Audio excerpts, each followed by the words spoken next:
The crimson sands of Baal Secundus had witnessed countless aspirants attempt the trials that would forge them into angels of death, yet few possessed the raw determination that burned within the young neophyte who would one day be known as Brother Calistarius. Born into the irradiated wastelands of the Blood Angels' homeworld during the 41st millennium, his early years were marked by the same brutal struggle for survival that defined all children of Baal's twin worlds. The toxic storms that swept across the barren landscape had claimed his family when he was barely old enough to comprehend loss, leaving him to scavenge among the ruins of ancient settlements alongside other orphaned children. His selection came during one of the chapter's routine recruitment sweeps, when Chaplain Astoreth, the Grim himself, identified the youth among a group of potential aspirants. The boy's fierce amber eyes and unwavering gaze caught the attention of the chapter's spiritual guardian, though none present could have foreseen the extraordinary destiny that awaited this particular candidate. The initial trials proved his physical worthiness, surviving the Blood Angels' grueling selection process that claimed the lives of 9 out of every 10 aspirants who dared attempt it.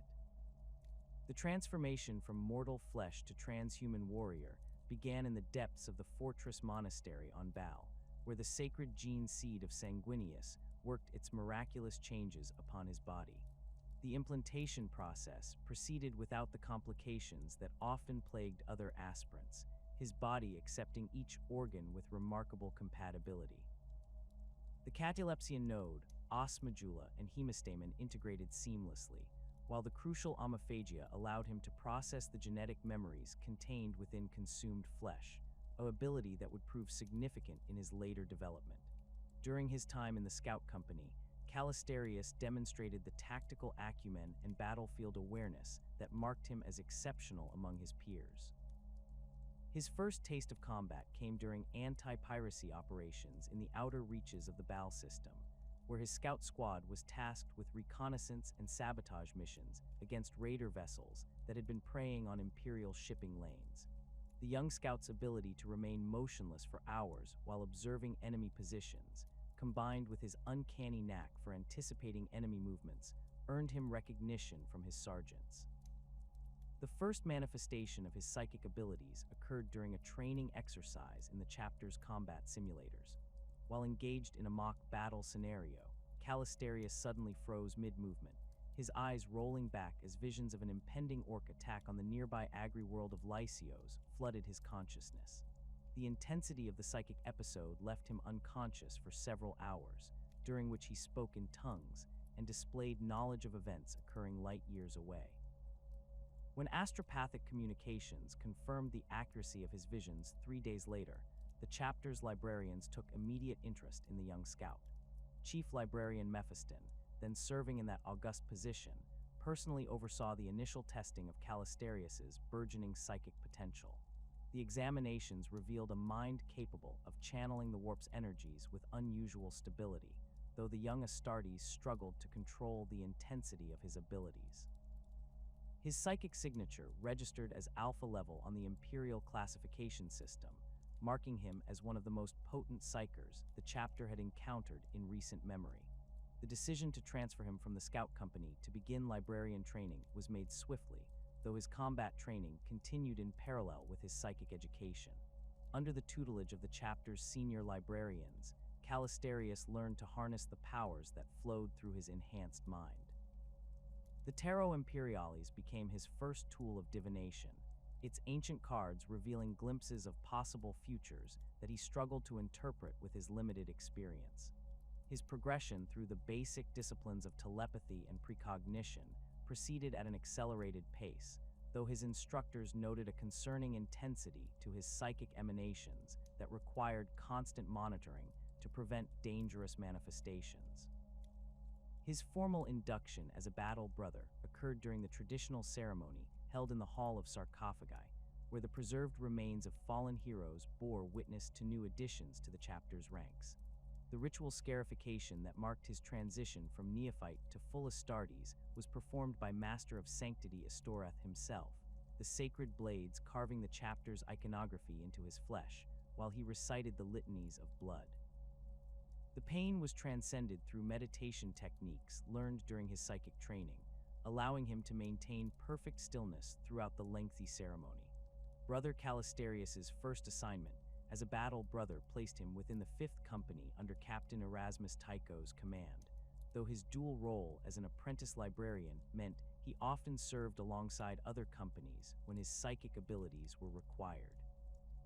The 5th Company's reputation as assault specialists suited his aggressive combat style, and he quickly earned the respect of his battle brothers through his willingness to charge into the most dangerous situations.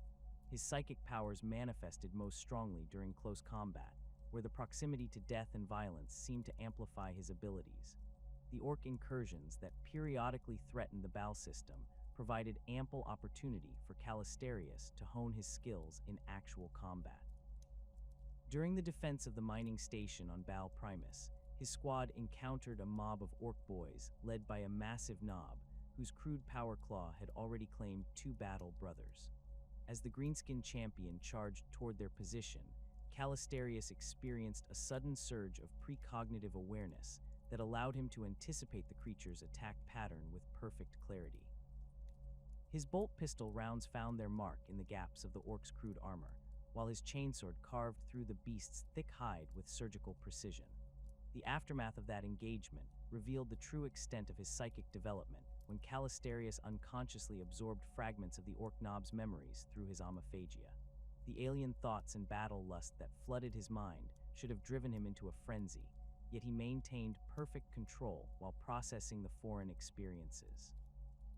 This ability to metabolize and compartmentalize psychic impressions from consumed flesh marked him as uniquely suited for intelligence-gathering operations that other librarians found too dangerous to attempt. His service record during this period documented numerous successful missions against chaos cultist cells that had infiltrated the outer settlements of the Baal system. The heretic's psychic emanations drew Calistarius like a lodestone, his enhanced senses capable of detecting the taint of chaos corruption from considerable distances. During one particularly memorable engagement on the industrial world of Antax, his psychic abilities allowed him to identify a possessed cultist leader who had been masquerading as a loyal imperial administrator for over a decade. The demon's presence had been so carefully concealed that even the local Adeptus Archives had failed to detect the corruption, yet Calistarius sensed the warped taint immediately upon entering the administrative complex. The cleansing of the Antax cult required 3 days of intensive combat through the labyrinthine underhive, where the heretics had established their blasphemous temples. Calistarius's ability to sense psychic emanations proved invaluable in navigating the maze of abandoned industrial passages, while his combat skills dispatched cultists and their demonic allies with methodical efficiency. The final confrontation with the possessed administrator took place in a chamber decorated with symbols that hurt to look upon directly, where reality itself seemed to bend around the demon's presence. Combat against chaos forces revealed another aspect of Calistarius's developing abilities, his natural resistance to psychic attack and corruption. Where other Astartes might have succumbed to the whispers of demons or the mind-bending effects of warp-spawned horrors, he maintained perfect mental clarity even when exposed to the most potent forms of psychic assault. This resistance extended beyond mere willpower to encompass an almost supernatural ability to compartmentalize and reject foreign psychic influences before they could take root in his consciousness. His progression through the librarian ranks accelerated as his abilities continued to develop at an unprecedented rate. The traditional stages of psychic training that typically required decades to master were completed in mere years, though his instructors maintained careful oversight to ensure that his rapid advancement did not compromise the thoroughness of his education. The Codex Hereticus became his constant companion during periods of study, its warnings about the dangers of unsanctioned psychic practice serving as sobering reminders of the precipice upon which all psychers walked. The defense of Baal during a particularly fierce orc war provided Calistarius with his first opportunity to employ his abilities in large-scale warfare. The Greenskin invasion force numbered in the millions, their crude spacecraft darkening the skies above the chapter's homeworld as they sought to claim the legendary Fortress Monastery for their own. Calistarius found himself assigned to a strike force tasked with eliminating the Waa's leadership, his psychic abilities crucial for locating the warboss among the chaotic mass of orc forces. The mission required infiltrating deep into enemy-held territory, where the orcs had established their primary encampment in the ruins of an ancient city. Moving through the devastated urban landscape under cover of darkness, Calistarius's enhanced senses detected the psychic emanations of the warboss's crude psychic advisors, weirdboys whose unstable powers created ripples in the warp that he could follow like a trail. The subsequent assault on the orc command structure demonstrated his growing mastery of combat applications for his psychic abilities, as he used precognitive flashes to anticipate enemy movements, while his telepathic powers disrupted the primitive coordination between orc units. Training exercises with the chapter's veteran librarians revealed the unusual nature of his psychic signature, which seemed to resonate with frequencies typically associated with divination and precognition, rather than the more common telepathic or telekinetic manifestations. His ability to perceive potential futures grew increasingly sophisticated, though the visions often came in symbolic or metaphorical forms that required careful interpretation. The librarium's ancient texts spoke of similar abilities among legendary figures from the chapter's history, though none had displayed quite the same combination of psychic power and combat prowess that characterized Calistarius's development. His reputation within the chapter grew as word of his exceptional abilities spread among the Battle Brothers. Veterans who had served for centuries spoke of his uncanny ability to appear exactly where he was needed most during combat operations, while his squad mates learned to trust his tactical instincts even when his suggested courses of action seemed to defy conventional wisdom.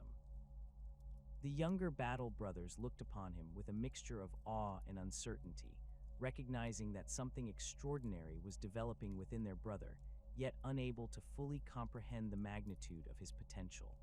The chaos incursion that struck the Baal system during his 5th year of service as a Battle Brother would prove to be a defining moment in Calistarius's development. The enemy force consisted primarily of renegade space marines from the Word-Bearers Legion, their dark apostles seeking to corrupt the Blood Angel's gene seed for their own blasphemous purposes. The psychic emanations from their demonic allies created a constant background of warp disturbance that affected all of the chapter's psychers, yet Calistarius seemed to thrive in the chaotic environment rather than being hindered by it. The genetic legacy of Sanguinius carries within it both the greatest blessing and most terrible curse that any Space Marine chapter must bear. The Blood Angels and their successor chapters suffer from twin afflictions that manifest as inevitable consequences of their Primarch's psychic death scream during the final battle aboard Horus's flagship. The Black Rage represents the most feared of these curses, a psychotic condition that causes afflicted Battle Brothers to relive their Gene Father's final moments in an endless loop of violence and despair. Those consumed by this madness lose all sense of their individual identity, believing themselves to be Sanguinius himself facing Horus in that climactic confrontation 10,000 years past. The Red Thirst operates as a more subtle but equally dangerous compulsion, manifesting as an overwhelming desire to consume the blood of enemies slain in battle. This vampiric hunger grows stronger with each passing century, driving some Battle Brothers to acts of savagery that would shame their noble heritage. The chapter's sanguinary priests work tirelessly to monitor these symptoms among the Battle Brothers, administering various treatments and rituals designed to suppress the worst manifestations of both conditions. Yet despite their efforts, no permanent cure has ever been discovered, and every son of Sanguinius knows that he carries the potential for his own damnation within his enhanced physiology. The origins of these afflictions trace back to the psychic trauma inflicted upon Sanguinius's gene seed during his death at Horus's hands. The Primarch's final moments of anguish, betrayal, and desperate fury became encoded within the very genetic structure passed down to his sons, creating a hereditary psychic imprint that manifests differently in each afflicted battle brother. Some scholars within the chapter's librarium theorize that the curse represents a form of genetic memory so powerful that it overwrites the individual consciousness of those who succumb to it, while others believe it stems from a wound in the warp itself that continues to bleed psychic poison into the blood angel's gene line. The Black Rage typically manifests during moments of extreme stress or combat intensity, when the barriers between conscious thought and genetic memory become thin enough for the ancient trauma to break through. Afflicted battle brothers experience vivid hallucinations that place them directly within Sanguinius's memories of the Siege of Terra, seeing their comrades as either loyal Imperial defenders or traitorous enemies, depending on the specific moment being relived. The condition proves irreversible once it takes hold, transforming noble warriors into berserkers who fight with suicidal fury until death claims them in battle. The Red Thirst operates through different mechanisms, manifesting as an increasingly powerful compulsion to consume the blood of fallen enemies. Battle brothers experiencing the early stages of this affliction report an enhanced sense of smell that allows them to detect the copper scent of blood from considerable distances, accompanied by an almost overwhelming urge to taste the vital fluid of their victims. The consumption of blood provides temporary relief from the compulsion while simultaneously strengthening the curse's hold over the afflicted warrior, creating a cycle of dependency that grows more difficult to resist with each feeding. Calistarius had served with distinction for nearly 2 decades when the Armageddon campaign called the Blood Angels to one of the most brutal conflicts the Imperium had witnessed in recent memory. The Third War for Armageddon saw Gazkul Mag, Uruk Thraka's massive Wa descend upon the strategically vital Hive world, bringing with it millions of Orc warriors intent on claiming the planet's industrial capacity for their own purposes. The Blood Angels deployed in full chapter strength, their red and gold armor gleaming as drop pods screamed through Armageddon's polluted atmosphere to deliver the Emperor's wrath upon the greenskin invaders. The campaign's intensity exceeded even the most pessimistic projections of the Imperial command structure, as Gazkul's forces demonstrated tactical sophistication rarely seen among Orc armies. The Greenskins had learned from their previous defeats, employing coordinated assaults that struck multiple targets simultaneously while maintaining pressure on Imperial supply lines. The urban warfare that characterized much of the fighting played to the Orcs' strengths, allowing them to use the dense Hive city infrastructure to negate many advantages typically enjoyed by Imperial forces. Calistarius found himself assigned to Captain Tycho's 5th Company, tasked with clearing Orc positions from the industrial sector of Hive Acheron. The fighting in this region proved particularly savage, as the Orcs had converted massive factory complexes into fortified positions bristling with crude but effective defensive weapons. The narrow corridors and maze-like layout of the industrial facilities created perfect conditions for ambush tactics, forcing the Blood Angels to advance slowly while constantly watching for hidden threats. The specific engagement that would forever alter Calistarius's fate began as a routine assault on an Orc-held Promethium refinery that had been converted into a weapons manufacturing facility. Intelligence reports suggested the complex housed several hundred greenskin warriors under the command of a big mech whose crude but ingenious devices had been causing significant problems for Imperial forces throughout the sector. The Blood Angels' assault plan called for a 3-pronged attack that would converge on the facility's central processing area, where the Orc leadership was believed to have established their command post. Calistarius led his tactical squad through the refinery's eastern approach, navigating a labyrinth of pipes, storage tanks, and processing equipment that had been jury-rigged with Orc modifications. The air hung thick with toxic fumes from the various chemical processes still operating within the facility, while the constant background noise of machinery masked the sounds of movement from both Imperial and Orc forces. His psychic abilities proved invaluable in detecting hidden enemies, as his enhanced senses could perceive the crude psychic emanations produced by concentrations of Orc warriors, even when they remained concealed behind industrial equipment. The first signs of trouble manifested as the squad approached the facility's central hub, where intelligence reports had indicated they would link up with the other assault elements. Instead of finding their battle brothers, Calistarius discovered evidence of a fierce struggle that had left several blood angels dead among the twisted wreckage of orc defensive positions. The psychic residue from the combat still lingered in the area, creating a disorienting mixture of emotions and memories that made it difficult to focus on immediate tactical concerns. The ambush came from multiple directions simultaneously, as hidden orc positions opened fire with a devastating barrage of crude but effective weapons. Rocket launches sent explosive projectiles screaming through the air, while big shooters chattered their deadly rhythm, filling the confined space with a lethal crossfire that claimed two of Calistarius's battle brothers within the first few seconds. The surviving squad members took cover behind industrial equipment, while return fire began to thin the orc ranks, but the enemy's superior positioning made it impossible to advance without taking severe casualties. During the height of the firefight, Calistarius experienced his first psychic vision of the engagement's outcome, a brief but vivid glimpse of his own squad being overwhelmed by a massive orc assault force that was even then moving to surround their position. The intensity of the precognitive flash left him momentarily disoriented, his consciousness split between the present moment and the potential future he had witnessed.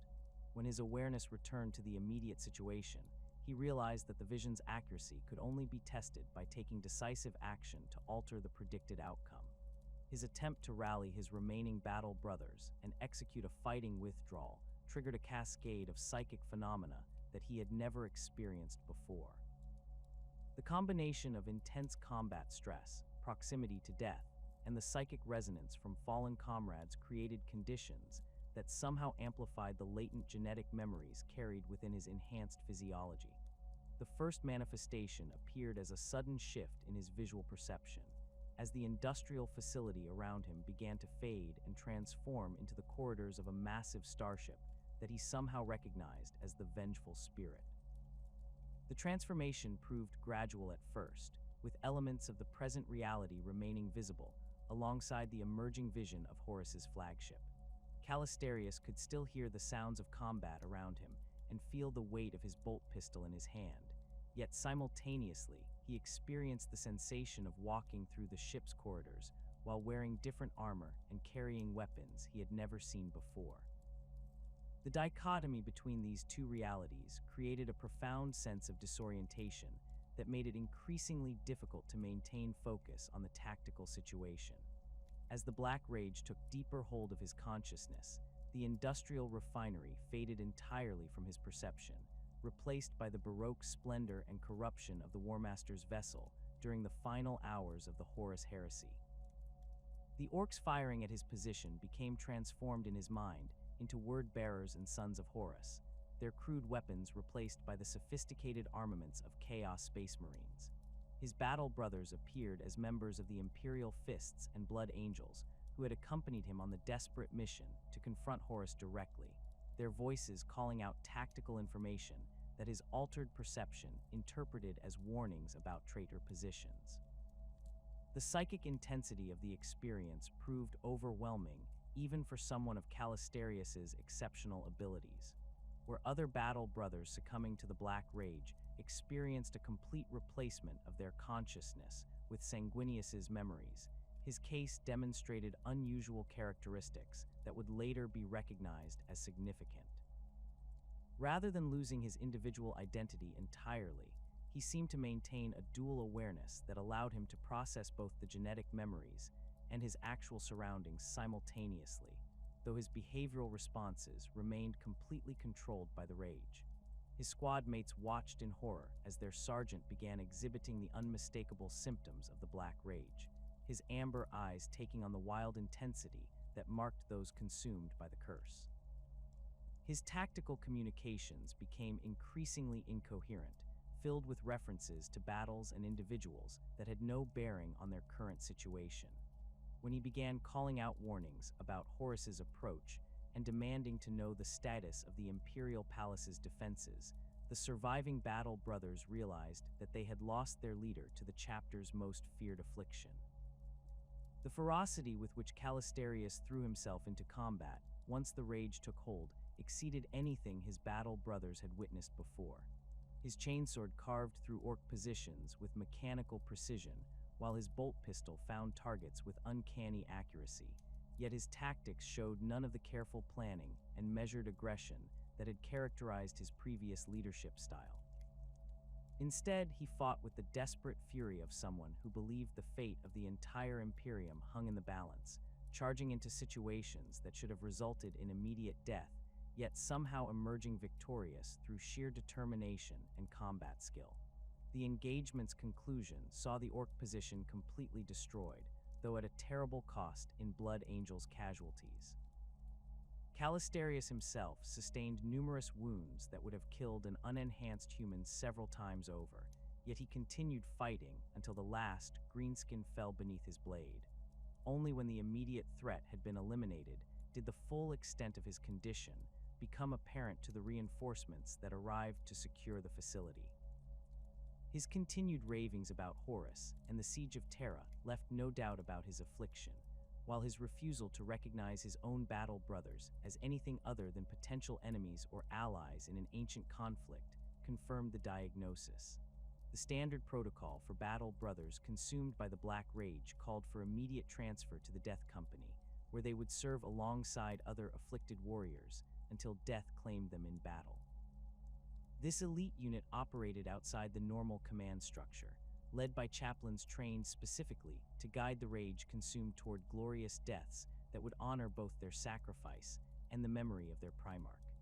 The Death Company's black armor bore no heraldry save for red crosses that marked their bearers as already counted among the dead, warriors who fought with nothing left to lose and everything to prove. Calistarius's induction into the Death Company followed the traditional ceremonies that marked a battle brother's transition from the ranks of the living to those of the walking dead. Chaplain Lemartz himself performed the ritual scarification that would mark the fallen warrior's new status, though he noted several unusual aspects to the proceedings that would later prove significant. Unlike most battle brothers consumed by the Black Rage, Calistarius showed moments of lucidity, during which his individual personality seemed to reassert itself briefly, before being subsumed once again by the genetic memories. The Death Company's quarters within the Blood Angel's fleet provided a stark contrast to the ornate decoration found elsewhere in the chapter's vessels.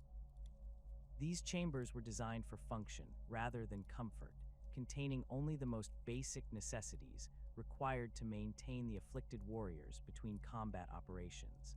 The walls bore no decorations save for devotional texts and purity seals, while the lighting remained dim to avoid triggering violent episodes among the rage-consumed occupants. During his early days with the Death Company, Calistarius exhibited behavioral patterns that differed significantly from those typically observed among the afflicted. While most battle brothers consumed by the Black Rage showed complete disconnection from present reality, he demonstrated an ability to respond to direct commands and even engage in limited tactical planning when the genetic memories temporarily receded. These moments of clarity proved brief and unpredictable, but they suggested that his psychic abilities might be providing some degree of resistance to the Rage's complete dominance over his consciousness. The Death Company's training regimen focused on channeling the afflicted warrior's fury into effective combat applications, while maintaining enough discipline to prevent friendly fire incidents during actual operations. Calistarius's participation in these exercises revealed that his combat effectiveness had actually increased since succumbing to the Rage, as the genetic memories provided him with access to fighting techniques and tactical knowledge accumulated over 10 millennia of warfare. His movements in combat took on an almost supernatural precision that seemed to anticipate enemy actions before they occurred, while his weapon handling displayed a level of expertise that exceeded even veteran battle brothers. Medical examinations conducted by the chapter's sanguinary priests revealed several anomalies in Calistarius's condition that set him apart from other Death Company members. His neurological activity showed patterns that suggested ongoing psychic phenomena rather than the complete mental shutdown typically associated with the Black Rage. Brain scans indicated unusual activity in regions associated with memory processing and psychic ability, while genetic analysis revealed markers that had never been observed in previous cases of the affliction. The most significant difference lay in his response to the various treatments typically employed to manage Black Rage symptoms. Where other afflicted battle brothers showed either no response or temporary improvement before relapsing, Calistarius demonstrated a complex pattern of reactions that suggested his psychic abilities were actively interacting with the genetic memories in ways that the chapter's medical personnel had never encountered. These interactions appeared to create brief windows during which his individual consciousness could reassert limited control over his actions and responses. The Death Company represents the most tragic and honored brotherhood within the Blood Angels chapter, composed entirely of battle brothers who have succumbed to the Black Rage and now exist in a perpetual state of reliving their Primarch's final moments. These warriors are considered already dead by their brothers, marked for a glorious end that will honor both their sacrifice and Sanguinius's memory. The company operates under its own unique protocols, separate from the standard Codex Astartes organization, with specialized equipment and rituals designed to channel their madness into devastating battlefield effectiveness. The ritual preparation of Death Company Marines begins with the complete stripping away of their previous identity and honors. All insignia, campaign badges, and personal heraldry are removed from their armor, replaced with the stark black ceramite that marks them as among the walking dead. The armor itself undergoes modification to accommodate the enhanced aggression and reduced tactical awareness of the afflicted warriors. Additional restraint systems are integrated into the power armor's structure, allowing chaplains to maintain control over the most violent episodes, while enhanced life support systems compensate for the self-destructive tendencies that often manifest among the rage consumed. The iconic red crosses painted across their armor serve multiple purposes beyond simple identification. These symbols derive from ancient Balite death marks, ritual scarification, patterns that the original tribes of the Blood Angels' homeworld used to honor fallen warriors. Each cross represents a different aspect of the warrior's dedication to death in service of the Emperor, while their placement on the armor follows specific patterns that have been maintained since the chapter's founding. The helmet modifications prove equally significant, with enhanced Vox systems that allow chaplains to issue commands directly into the warrior's audio receptors, bypassing the confusion created by the Black Rage's hallucinatory effects. Calistarius's induction into the Death Company followed the traditional ceremonies, though several aspects of his transformation proved unusual even by the standards of this elite brotherhood. The ritual scarification performed by Chaplain Lemartz revealed that his skin retained unusual sensitivity to the sacred blades, bleeding more profusely than typical for an Astartes while simultaneously healing at an accelerated rate. The patterns carved into his flesh seemed to shift and change as the wounds closed, creating designs that resembled no known chapter iconography, yet somehow conveyed a sense of ancient significance that the attending chaplains found deeply unsettling. The Death Company's daily routine revolves around constant preparation for their inevitable final battle, with training exercises designed to hone their combat effectiveness while managing the unpredictable nature of their affliction. Morning devotions begin before the ship's artificial dawn, with the afflicted warriors gathered in the Death Company chapel, where recorded litanies play continuously to provide some measure of mental anchoring. The chapel itself bears little resemblance to the ornate spaces found elsewhere in Blood Angels' vessels, its walls covered in rough stone that has been carved with thousands of names representing every battle brother who has ever served in the Death Company. Combat training for the Death Company emphasizes close quarters brutality over the tactical flexibility that characterizes standard Astartes doctrine. The afflicted warriors drill constantly with chainswords, power weapons, and bolt pistols, their exercises focusing on the aggressive assault tactics that best utilize their fearless nature and enhanced pain tolerance. Training servitors built to withstand tremendous punishment provide opponents for these sessions.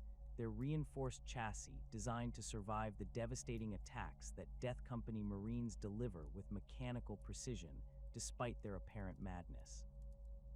Calistarius distinguished himself during these training sessions through combat performances that exceeded even the elevated standards expected from Death Company warriors.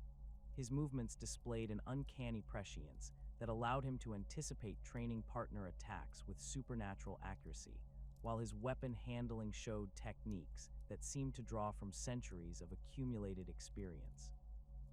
The other Death Company members, typically oblivious to anything beyond their own internal struggles with the Black Rage, began to follow his lead during group exercises despite the absence of any formal command structure within their ranks.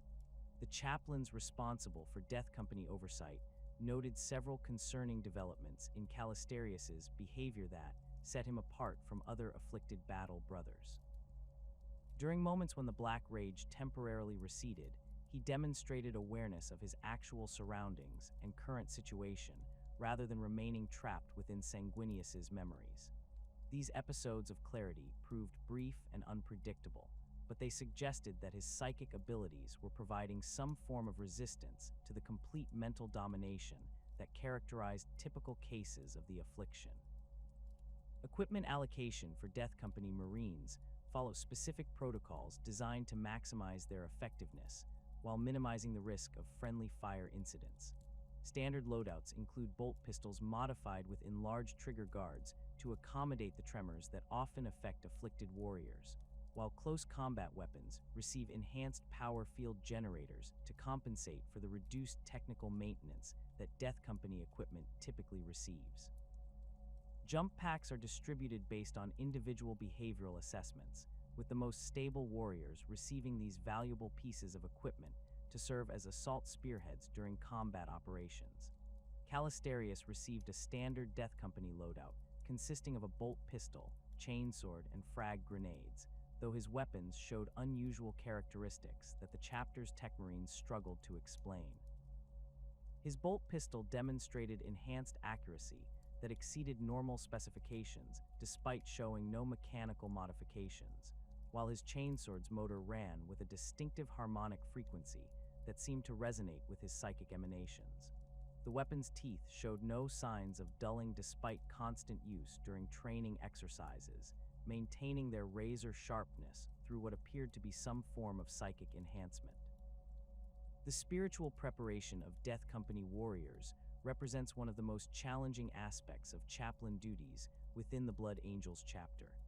These afflicted battle brothers require constant guidance to prevent their madness from consuming them entirely, while their preparation for death must be balanced against the need to maintain their combat effectiveness.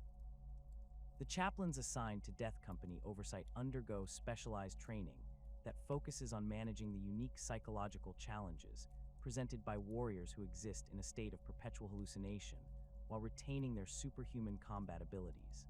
Chaplain Lemartz took personal responsibility for Calistarius's spiritual guidance, recognizing that his unusual case required individual attention that went beyond the standard protocols applied to other Death Company members. The sessions took place in a specially prepared chamber within the Death Company quarters, its walls lined with sacred texts and relics designed to provide psychic anchoring for warriors struggling with the boundary between reality and genetic memory. During these meetings, Lemartz attempted to establish communication with whatever remained of Calistarius's individual consciousness, though the results proved inconsistent and often disturbing. The Death Company's combat doctrine emphasizes shock assault tactics that utilize their fearless nature and enhanced aggression to maximum advantage. These warriors are typically deployed as the spearhead of major assault operations, their black armor striking terror into enemy forces, while their suicidal bravery allows them to accomplish objectives that would be impossible for conventional units. The lack of self-preservation instincts that characterizes Black Rage sufferers makes them ideal for missions requiring extreme sacrifice, though their unpredictable behavior necessitates careful mission planning to prevent tactical disasters. Tactical deployment of Death Company units requires extensive coordination between chaplains and conventional commanders to ensure that the afflicted warrior's aggression is properly channeled toward enemy targets. The typical Death Company assault begins with a devastating charge that aims to shatter enemy formations through sheer violence and momentum, followed by sustained close combat that continues until either all enemies are dead or the Death Company warriors themselves fall in battle. Support elements position themselves to exploit the chaos created by the Death Company assault, advancing through breaches in enemy lines, while the afflicted warriors continue their relentless attack. The specific engagement on Armageddon that was expected to provide Calistarius with his glorious death came during the assault on High Volcanus, where Orc forces had established a massive stronghold within the industrial complex's lower levels. Intelligence reports indicated that the Greenskins had converted the facility into a weapons manufacturing center capable of producing enough armaments to supply several Orc clans, making its destruction a priority target for Imperial forces. The Death Company was assigned to spearhead the assault, their mission being to penetrate the facility's defenses and eliminate the Orc leadership, while conventional forces secured the surrounding area.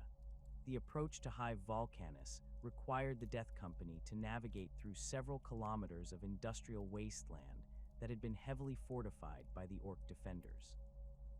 Crude but effective defensive positions dotted the landscape, consisting of scrap metal barriers reinforced with salvaged Imperial equipment and bristling with various Orc weapons. The terrain itself had been modified by the Greenskins, with pit traps, explosive devices, and concealed firing positions, creating a deadly maze that would channel attacking forces into predetermined kill zones. Calistarius led the Death Company advance despite holding no formal rank within their structure, his tactical insights somehow penetrating the madness that consumed his battle brothers and providing guidance that they instinctively followed. His precognitive abilities manifested as an uncanny ability to identify safe routes through the Orc defenses, leading the black armored warriors along paths that avoided the worst of the enemy's prepared positions. The other Death Company members moved with him as if responding to some unspoken communication, their typical chaotic assault patterns replaced by a coordinated advance that maximized their effectiveness while minimizing casualties. The industrial complex itself presented a labyrinthine environment of processing facilities, storage areas, and transport networks that the Orcs had modified with their characteristic crude efficiency. Massive furnaces continued to operate despite the ongoing battle, their heat creating thermal updrafts that interfered with Auspex readings, while the constant noise of machinery masked the sounds of movement from both sides. The Orcs had established multiple defensive lines throughout the facility, with each level presenting increasingly formidable resistance as the Death Company advanced toward the central command areas where the enemy leadership was believed to be located. Combat within the confined spaces of the industrial facility played to the Death Company's strengths, as their fearless nature and close combat expertise proved devastating in the narrow corridors and cramped chambers that characterized much of the complex. Calistarius's chainsword carved through Orc defenders with mechanical precision, while his bolt pistol found targets in the dim lighting conditions that would have challenged even veteran Astartes. His movements displayed an almost supernatural awareness of enemy positions, allowing him to engage multiple opponents simultaneously while avoiding the crude but dangerous weapons that the Greenskins employed. The Death Company's assault through High Volcanus demonstrated tactical coordination that exceeded anything typically expected from Black Rage sufferers, with the afflicted warriors working together in ways that suggested some form of shared consciousness or psychic communication. Calistarius appeared to serve as a focal point for this coordination, his psychic abilities somehow penetrating the madness that consumed his battle brothers and providing guidance that they could follow despite their altered mental state.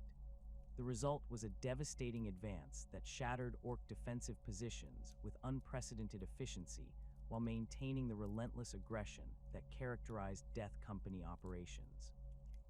The final confrontation took place in the facility's central command chamber, where the Orc warboss had established his headquarters amid a collection of crude but functional command equipment.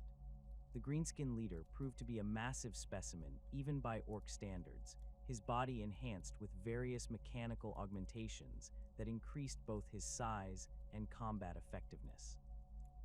The chamber itself had been converted into a fortress within the fortress, with multiple defensive positions and escape routes that would allow the warboss to continue directing his forces even under direct assault. Calistarius engaged the orc warboss in single combat, while his Death Company brothers dealt with the remaining greenskin defenders, their black armor gleaming in the light from the facility's industrial processes as they carved through enemy positions with methodical efficiency. The battle against the warboss revealed the full extent of his enhanced combat abilities, as his movements seemed to anticipate the massive creature's attacks with perfect timing, while his weapons found gaps in the crude but effective armor that protected the orc leader. The engagement continued for several minutes of brutal close combat before Calistarius finally delivered the killing blow that ended the greenskins' reign of terror. The successful completion of the Hive Volcanus assault should have provided Calistarius with the glorious death that all Death Company warriors seek, yet he emerged from the engagement not only alive, but apparently unaffected by wounds that should have proven fatal to even an enhanced Astartes. His survival of what was intended to be a suicide mission created unprecedented questions about his condition and the nature of his affliction, while his continued effectiveness in combat suggested that the Black Rage was affecting him in ways that the chapter's leadership had never encountered before. The aftermath of the Hive Volcanus assault left the Blood Angels command structure grappling with an unprecedented situation that challenged fundamental assumptions about the nature of the Black Rage and the inevitability of death for those consumed by it. Calistarius had not merely survived what should have been his final battle. He had emerged from the engagement showing signs of recovery that contradicted millennia of chapter doctrine and medical understanding. The first indication that something extraordinary was occurring came from Chaplain Lemartz himself, who observed during the post-battle rituals that the afflicted warrior was responding to direct questions with coherent answers rather than the typical ravings about Sanguinius and Horus that characterized Black Rage sufferers. The initial witness accounts came from the surviving members of Calistarius's Death Company squad, though their own affliction made their testimonies difficult to interpret with complete accuracy. Brother Castor, a veteran of 3 centuries who had succumbed to the Black Rage during the previous campaign, reported that their sergeant had begun speaking in his own voice during the final moments of the battle against the orc warboss. The words were fragmented and often interrupted by the typical Black Rage mantras, but they demonstrated an awareness of present circumstances that no Death Company warrior had ever displayed while still in the grip of their affliction. Brother Moyer provided additional testimony that proved even more significant, describing how Calistarius had suddenly stopped mid-charge during the assault on the command chamber and stood motionless for several seconds while his amber eyes cleared of the wild intensity that marked those consumed by the rage.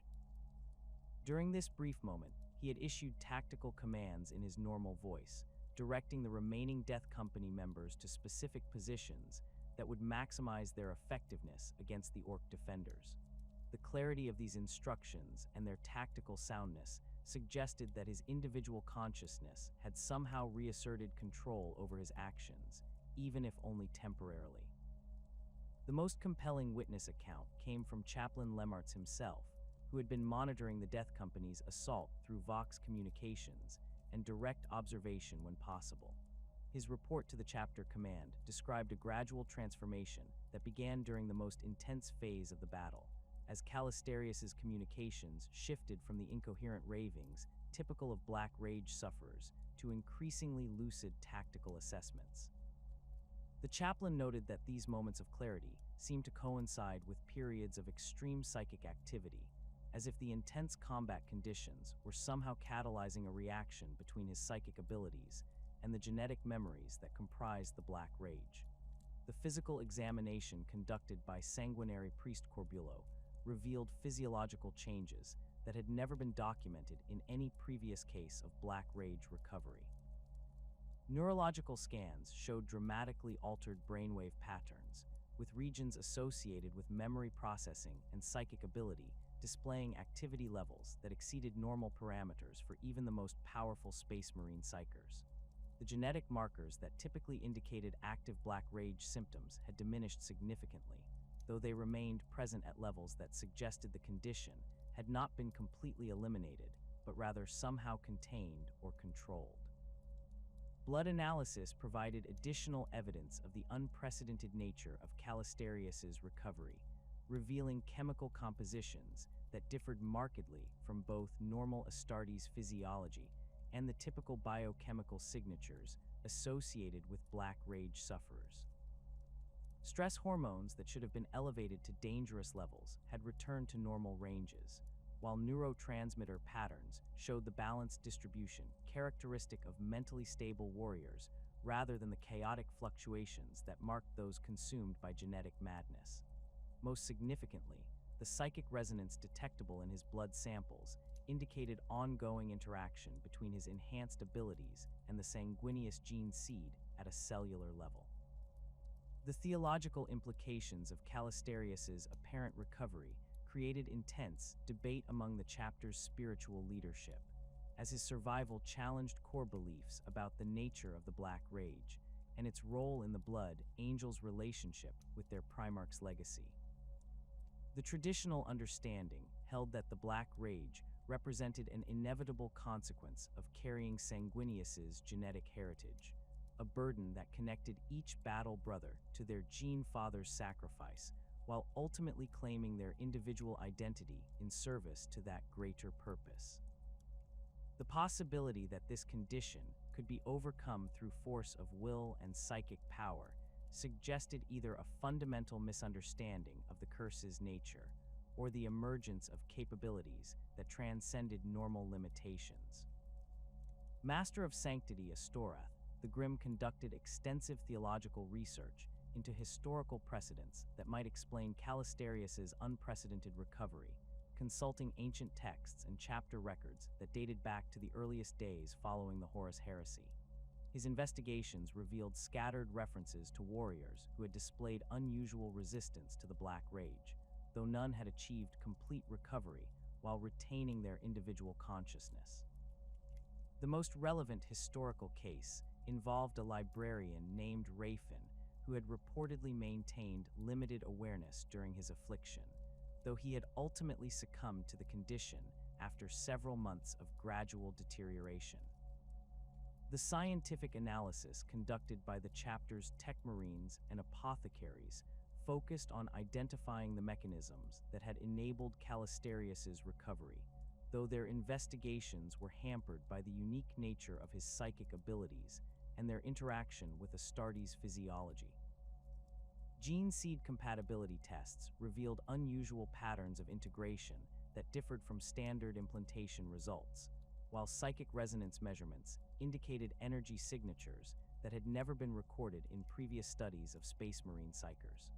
The data suggested that his recovery involved complex interactions between multiple biological and psychic systems that operated beyond current understanding of both conditions. Commander Dante's initial reaction to reports of Calistarius's recovery combined cautious optimism with deep concern about the implications for chapter doctrine and the morale of battle brothers who lived in constant fear of succumbing to the Black Rage themselves.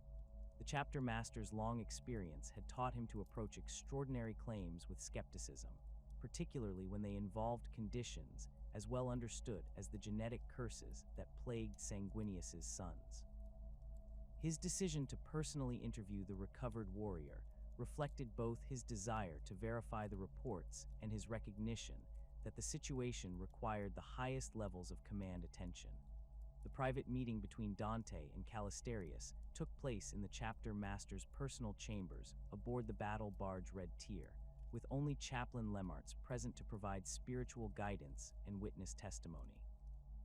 The recovered warrior demonstrated complete awareness of his surroundings and recent events, responding to questions with coherent answers that showed no trace of the confusion or genetic memory intrusion that characterized even mild cases of Black Rage recovery. His recollection of events during his affliction proved remarkably detailed, including accurate descriptions of battles and conversations that had occurred while he was supposedly consumed by Sanguinius's memories. The most significant aspect of Calistarius's testimony involved his description of the internal experience of Black Rage affliction, which differed dramatically from theoretical models developed by the chapter's medical personnel over millennia of treating the condition. Rather than experiencing complete replacement of his consciousness with genetic memories, he reported maintaining dual awareness that allowed him to observe Sanguinius's final battle while simultaneously processing information from his actual surroundings. This parallel consciousness had enabled him to function effectively in combat while gradually developing techniques for reasserting control over his actions and responses.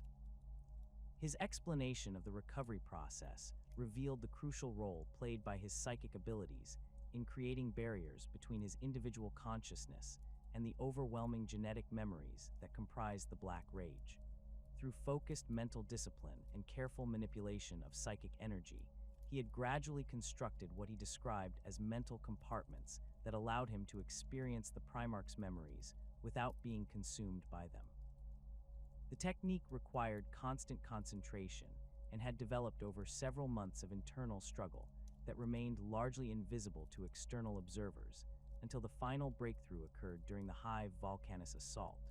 The sanguinary priest's detailed medical evaluation confirmed that Calistarius retained no physical symptoms of Black Rage affliction, while showing enhanced psychic abilities that exceeded his pre-affliction levels by significant margins. Brain chemistry analysis revealed neurotransmitter patterns that indicated exceptional mental stability, while genetic testing showed that his Sanguinius gene seed had achieved a level of integration with his enhanced physiology that surpassed normal Astartes standards.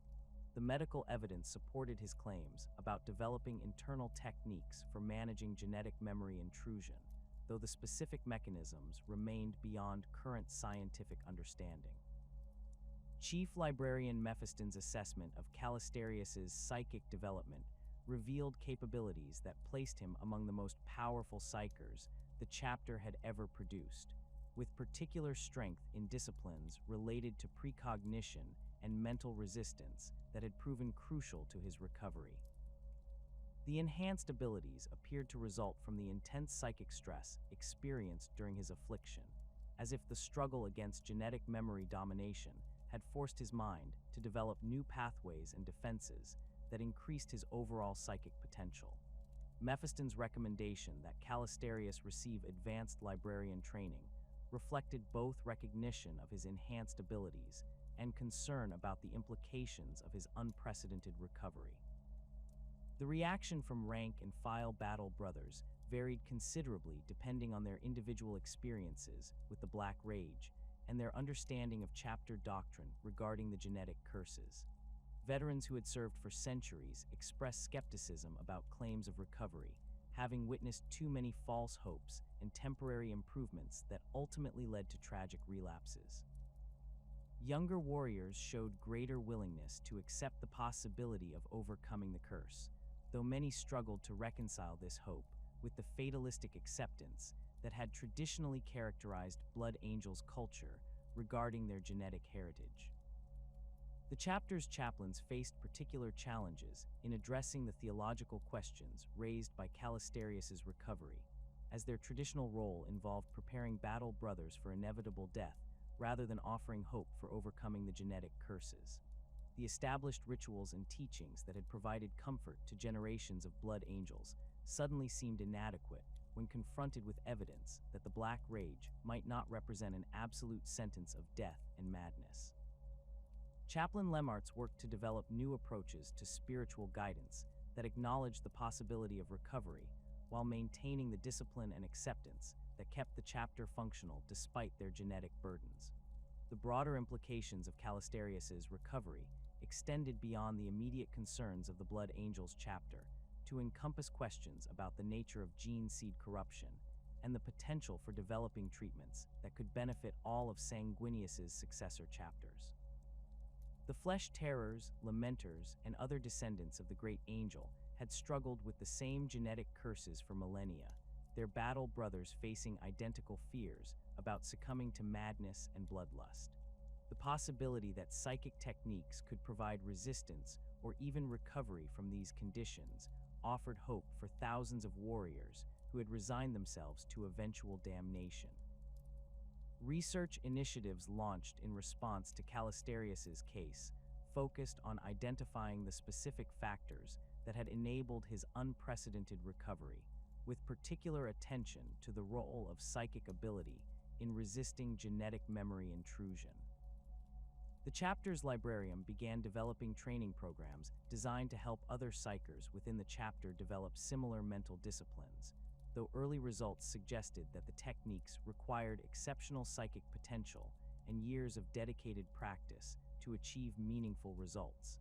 The complexity of the mental processes involved made it unlikely that non-psychers could benefit from similar approaches, limiting the potential applications of the discovery. The strategic implications of having a recovered Black Rage sufferer within the chapter's ranks created new possibilities for understanding and potentially treating the genetic curses that had plagued the Blood Angels since their founding. Calistarius's unique perspective on the internal experience of affliction provided invaluable insights for developing more effective support strategies for battle brothers struggling with early symptoms of either the Black Rage or Red Thirst. His ability to describe the progression of genetic memory intrusion and the techniques that had enabled his resistance offered hope for developing early intervention protocols that might prevent other warriors from succumbing completely to their genetic heritage. The transformation that followed Calistarius's impossible resurrection from the Black Rage represented a fundamental metamorphosis that extended far beyond simple recovery from genetic affliction. As the recovered warrior underwent extensive evaluation and reintegration protocols, it became increasingly apparent that his experience had catalyzed changes that transcended normal Astartes' physiology and psychic development. The chapter's senior leadership recognized that they were witnessing the emergence of something unprecedented in the 10 millennia since the Horus Heresy, a warrior who had not merely survived the Black Rage, but had been fundamentally transformed by the experience into something greater than what he had been before. The adoption of his new name occurred during a private ceremony conducted in the depths of the Blood Angels' fortress monastery on Val, within the ancient crypts where the chapter's most sacred relics were housed alongside the preserved remains of heroes dating back to the Great Crusade. Commander Dante himself presided over the ritual, recognizing that the warrior who had emerged from the Black Rage bore little resemblance to the battle brother who had succumbed to it months earlier. The name Mephiston derived from ancient Balite dialects that predated imperial colonization, carrying connotations of death transcended and boundaries crossed between the mortal realm and whatever lay beyond. The linguistic origins of the name reflected the dual nature of his transformed existence, as ancient Balite texts described Mephiston as a state of being that existed between life and death, neither fully mortal nor completely transcendent.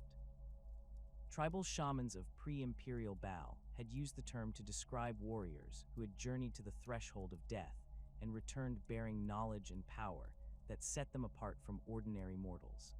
The parallels to Calistarius's experience with the Black Rage made the name particularly appropriate, though none present at the ceremony could have fully comprehended the prophetic nature of their choice. The physical changes that accompanied his rebirth manifested gradually over the weeks following his recovery, beginning with subtle alterations in his basic physiological parameters that the chapter's apothecaries initially attributed to the stress of his recent ordeal. His muscle density increased beyond normal Astartes standards, while his bone structure showed enhanced calcium integration that made his skeleton significantly more durable than before.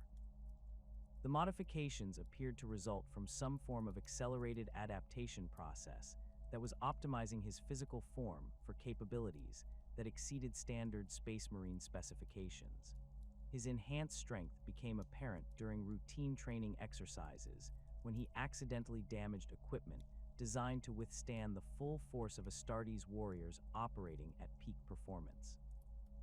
Power armor servos strained to accommodate movements that generated force levels approaching those typically associated with Terminator armor systems, while his grip strength required recalibration of weapon interfaces to prevent accidental damage to standard equipment. The Tech Marines responsible for maintaining his gear noted that his power armor's internal systems were operating at efficiency levels that exceeded manufacturing specifications, as if his enhanced physiology was somehow optimizing the machine spirit's performance. The improvements to his speed and reflexes proved even more dramatic than his strength enhancements, with reaction times that approached the theoretical limits of Astartes' nervous system function. Combat training sessions revealed movement patterns that seemed to anticipate attacks before they were fully committed, while his ability to process multiple simultaneous threats exceeded anything the chapter's veterans had witnessed in their centuries of service. Training partners reported that sparring with Mephiston felt like fighting someone who could see several seconds into the future. His defensive responses beginning before their attacks had been consciously initiated. His psychic abilities underwent the most profound transformation, evolving from the already exceptional levels he had displayed before his affliction into capabilities that placed him among the most powerful human psychers in the galaxy. The mental disciplines he had developed to resist the Black Rage had apparently unlocked latent potential that had remained dormant throughout his previous service, creating new pathways for psychic energy that enhanced every aspect of his supernatural abilities. His precognitive powers evolved beyond simple combat awareness to encompass complex probability analysis that allowed him to perceive potential outcomes across extended timeframes. The enhancement of his telepathic abilities manifested as an unprecedented capacity for mental communication that could penetrate even the psychic barriers maintained by other Space Marine librarians. During training exercises with the chapter's psychers, he demonstrated the ability to establish mental links across distances that would normally require astropathic amplification, while his thought transmission remained clear and coherent even in environments with high levels of warp interference. The precision of his telepathic control allowed him to communicate specific tactical information without the emotional bleed through that typically characterized psychic contact between warriors in combat situations. His telekinetic powers developed along similar lines, progressing from the basic object manipulation that characterized most Space Marine psychers to sophisticated applications that could affect multiple targets simultaneously with surgical precision. Training demonstrations showed him capable of redirecting incoming projectiles while simultaneously manipulating environmental elements to create tactical advantages, his mental focus remaining perfectly stable despite the complex calculations required for such feats. The raw power behind his telekinetic abilities allowed him to move objects that would normally require multiple psychers working in concert, while his fine control enabled manipulations that required the delicate touch of a master artificer. The most unsettling aspect of his transformation involved the liminal nature of his existence, as medical examinations revealed physiological parameters that defied conventional understanding of life and death.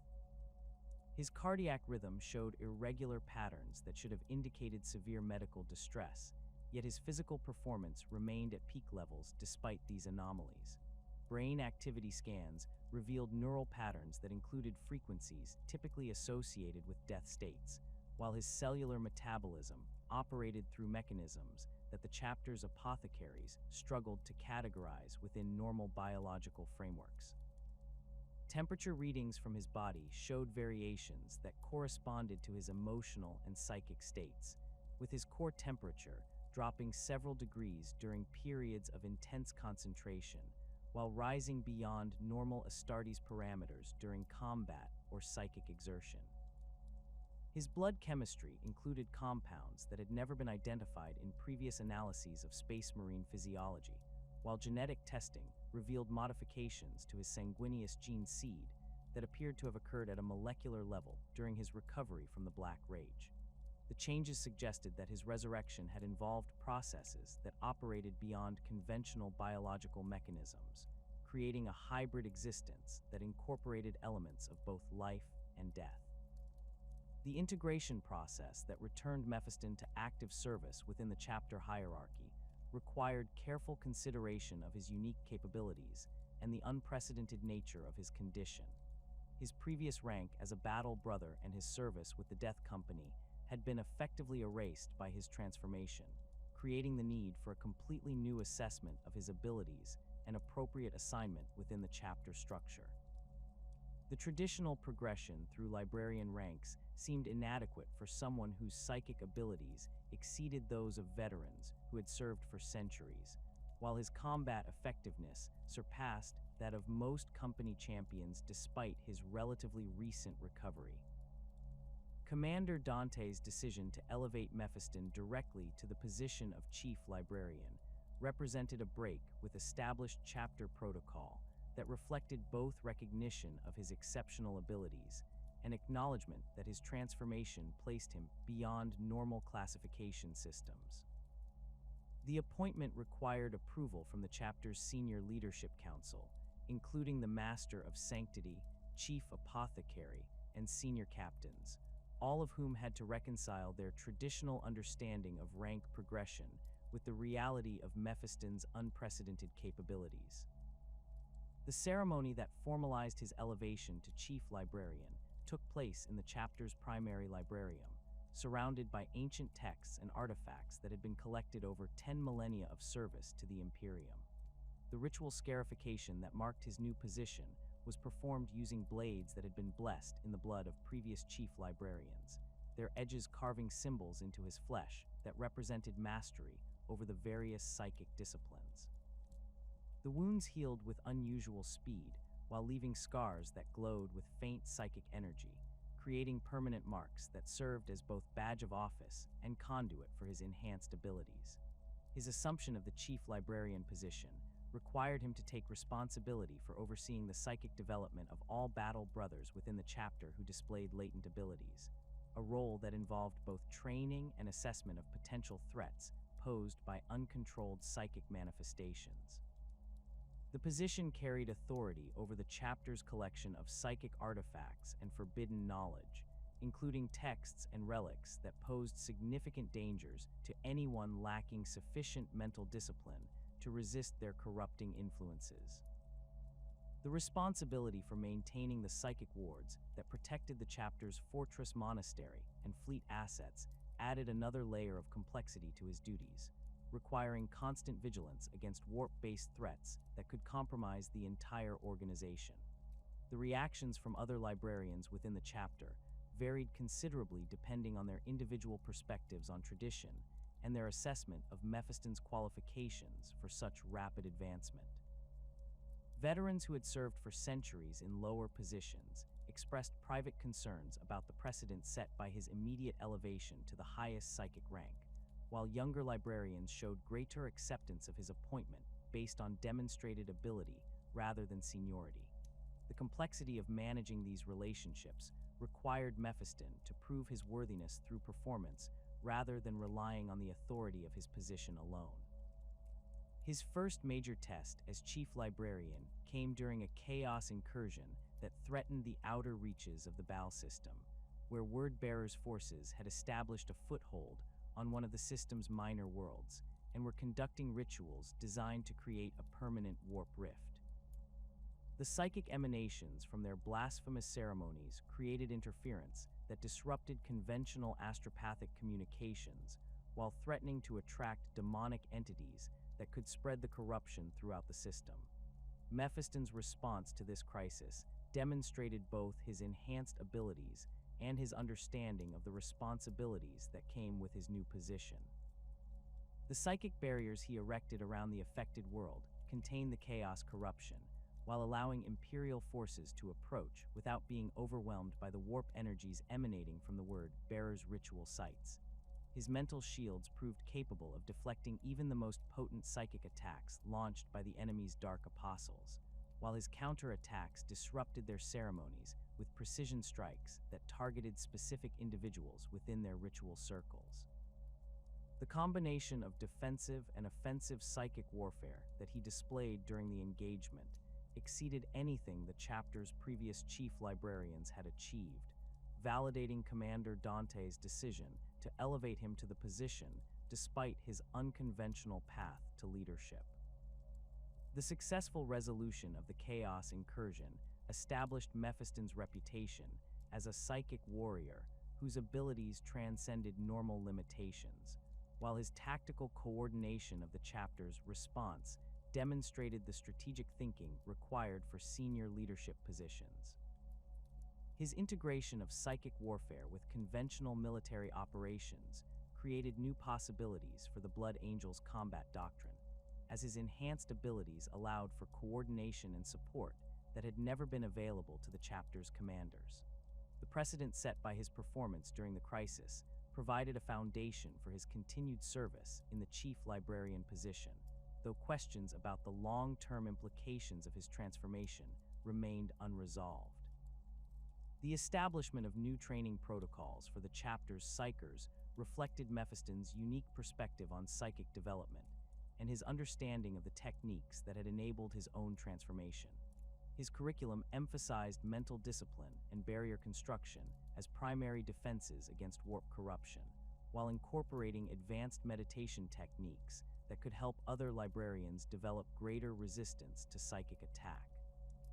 The programs he developed showed particular attention to the specific challenges faced by Blood Angel psychers, whose genetic heritage created additional vulnerabilities that required specialized approaches to manage effectively.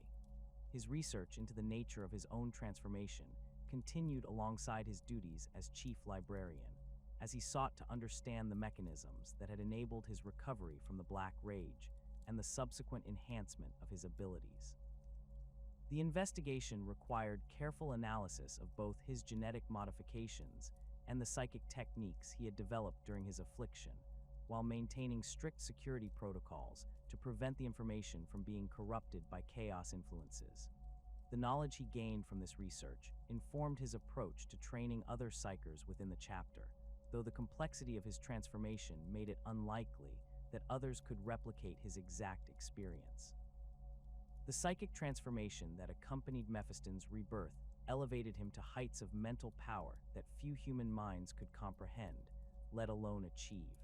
His abilities transcended the conventional classifications used by the Imperium's psyker assessment protocols, placing him in a category that existed beyond the standard alpha-level designation typically reserved for the most potent human psychers. The raw power flowing through his enhanced consciousness operated on frequencies that resonated with fundamental forces of the warp itself, creating psychic emanations so intense that sensitive individuals could detect his presence from considerable distances, even when he maintained strict mental barriers. His mastery of biomancy represented perhaps the most visible manifestation of his enhanced capabilities, as he demonstrated unprecedented control over biological systems that extended far beyond the healing techniques typically associated with this psychic discipline. Where most Space Marine librarians could accelerate natural healing processes or temporarily enhance physical attributes, Mephiston's biomantic abilities allowed him to restructure living tissue at a cellular level while maintaining perfect awareness of the complex interactions between different biological systems. His understanding of Astartes' physiology had been fundamentally enhanced by his experience with the Black Rage, granting him insights into the genetic modifications that created Space Marines and the specific vulnerabilities that could be exploited or reinforced through psychic manipulation. The precision of his biomantic control manifested during combat situations where he could simultaneously enhance his own physical capabilities while disrupting the biological functions of enemy combatants. His psychic touch could accelerate muscle fiber development to increase strength beyond normal Astartes parameters, while his mental focus could optimize nervous system function to achieve reaction times that approached superhuman limits. The same abilities that enhanced his own performance could be turned against opponents, as he demonstrated the capacity to induce catastrophic organ failure in enemy psychers or disrupt the enhanced physiology of Chaos Space Marines by targeting the specific genetic modifications that sustained their corrupted forms. His telepathic abilities evolved beyond simple mind reading or mental communication to encompass sophisticated applications that included memory manipulation, consciousness transfer, and psychic network coordination.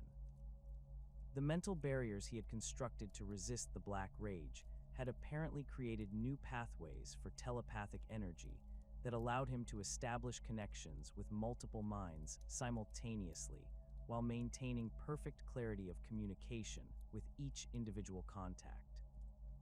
During large-scale operations, he could coordinate entire companies of blood angels through direct mental links that bypassed conventional Vox communications, while providing tactical information that included real-time analysis of battlefield conditions and enemy movements. The range and penetration power of his telepathic abilities exceeded anything previously recorded among Space Marine psychers, as he demonstrated the capacity to establish mental contact across interplanetary distances without requiring astropathic amplification. His thoughts could pierce the psychic defenses of enemy sorcerers and demon princes, extracting crucial intelligence while simultaneously implanting false information that could disrupt chaos operations from within. The surgical precision of his telepathic intrusions allowed him to target specific memories or thought patterns without causing the widespread mental damage typically associated with forced psychic contact, making him invaluable for intelligence-gathering operations that required subtlety rather than brute force. The development of blood-based psychic disciplines, unique to the Blood Angels gene line, represented one of the most significant aspects of Mephiston's enhanced abilities, as his transformation had unlocked genetic memories and techniques that had remained dormant within the chapter's collective unconscious for millennia. These abilities drew power directly from the vital essence that flowed through both his own enhanced physiology and that of his enemies, creating a form of psychic vampirism that could drain life force while simultaneously enhancing his own capabilities. The techniques involved complex manipulations of the blood's psychic resonance, using the iron content and genetic information carried within vital fluids to establish connections that transcended normal telepathic limitations. His blood scrying abilities allowed him to track individuals across vast distances by analyzing trace amounts of their vital essence, while his capacity to read genetic memories through consumed blood provided intelligence-gathering capabilities that surpassed even the most advanced Imperial interrogation techniques. The psychic resonance between his enhanced blood and that of other blood angels created a form of collective consciousness that he could tap into during critical moments, accessing the accumulated combat experience and tactical knowledge of every battle brother within range of his mental influence.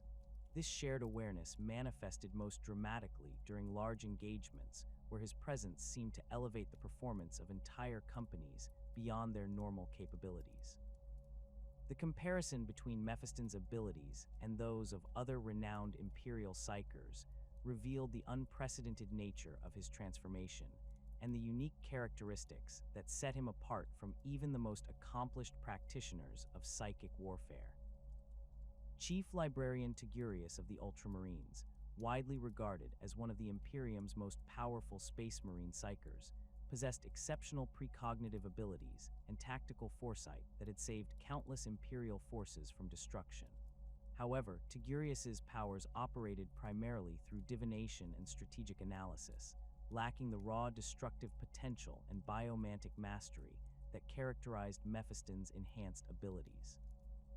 The precognitive capabilities that both psychers shared manifested in fundamentally different ways, with Tigurius focusing on long-term strategic planning and battlefield coordination, while Mephiston's visions operated more as tactical combat awareness that provided split-second advantages during close-quarters engagements.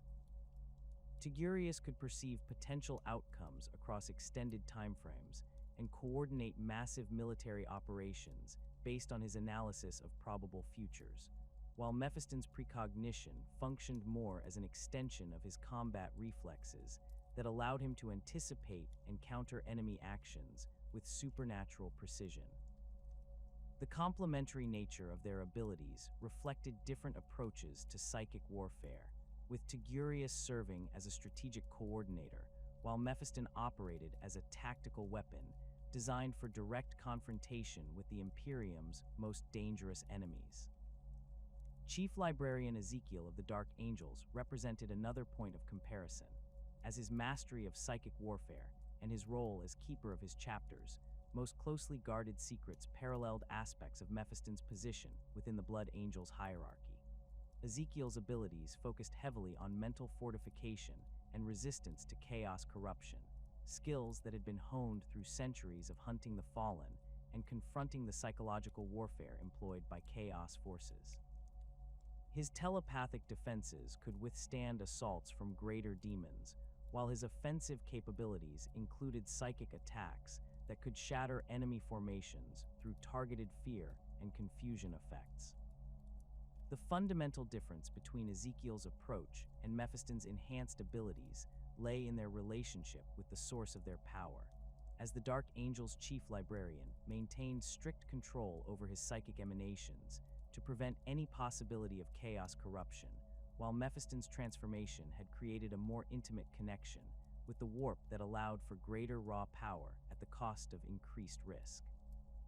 Ezekiel's techniques emphasized discipline and containment, creating barriers that protected both himself and his battle brothers from psychic attack, while limiting his maximum output to ensure safety.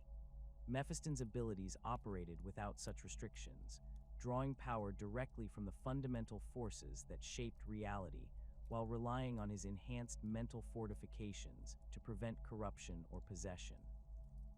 The librarians of the Space Wolves presented yet another contrast to Mephiston's abilities, as their rune priests drew power from what they believed to be the natural forces of their homeworld, rather than the warp itself.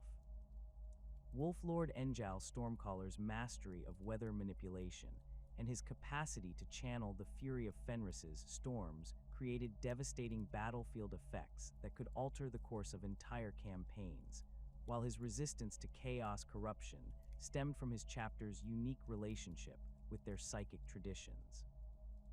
The shamanic approach employed by Space Wolves psychers created abilities that were often more limited in scope than those of Codex-compliant librarians, but demonstrated remarkable stability and resistance to warp-based corruption.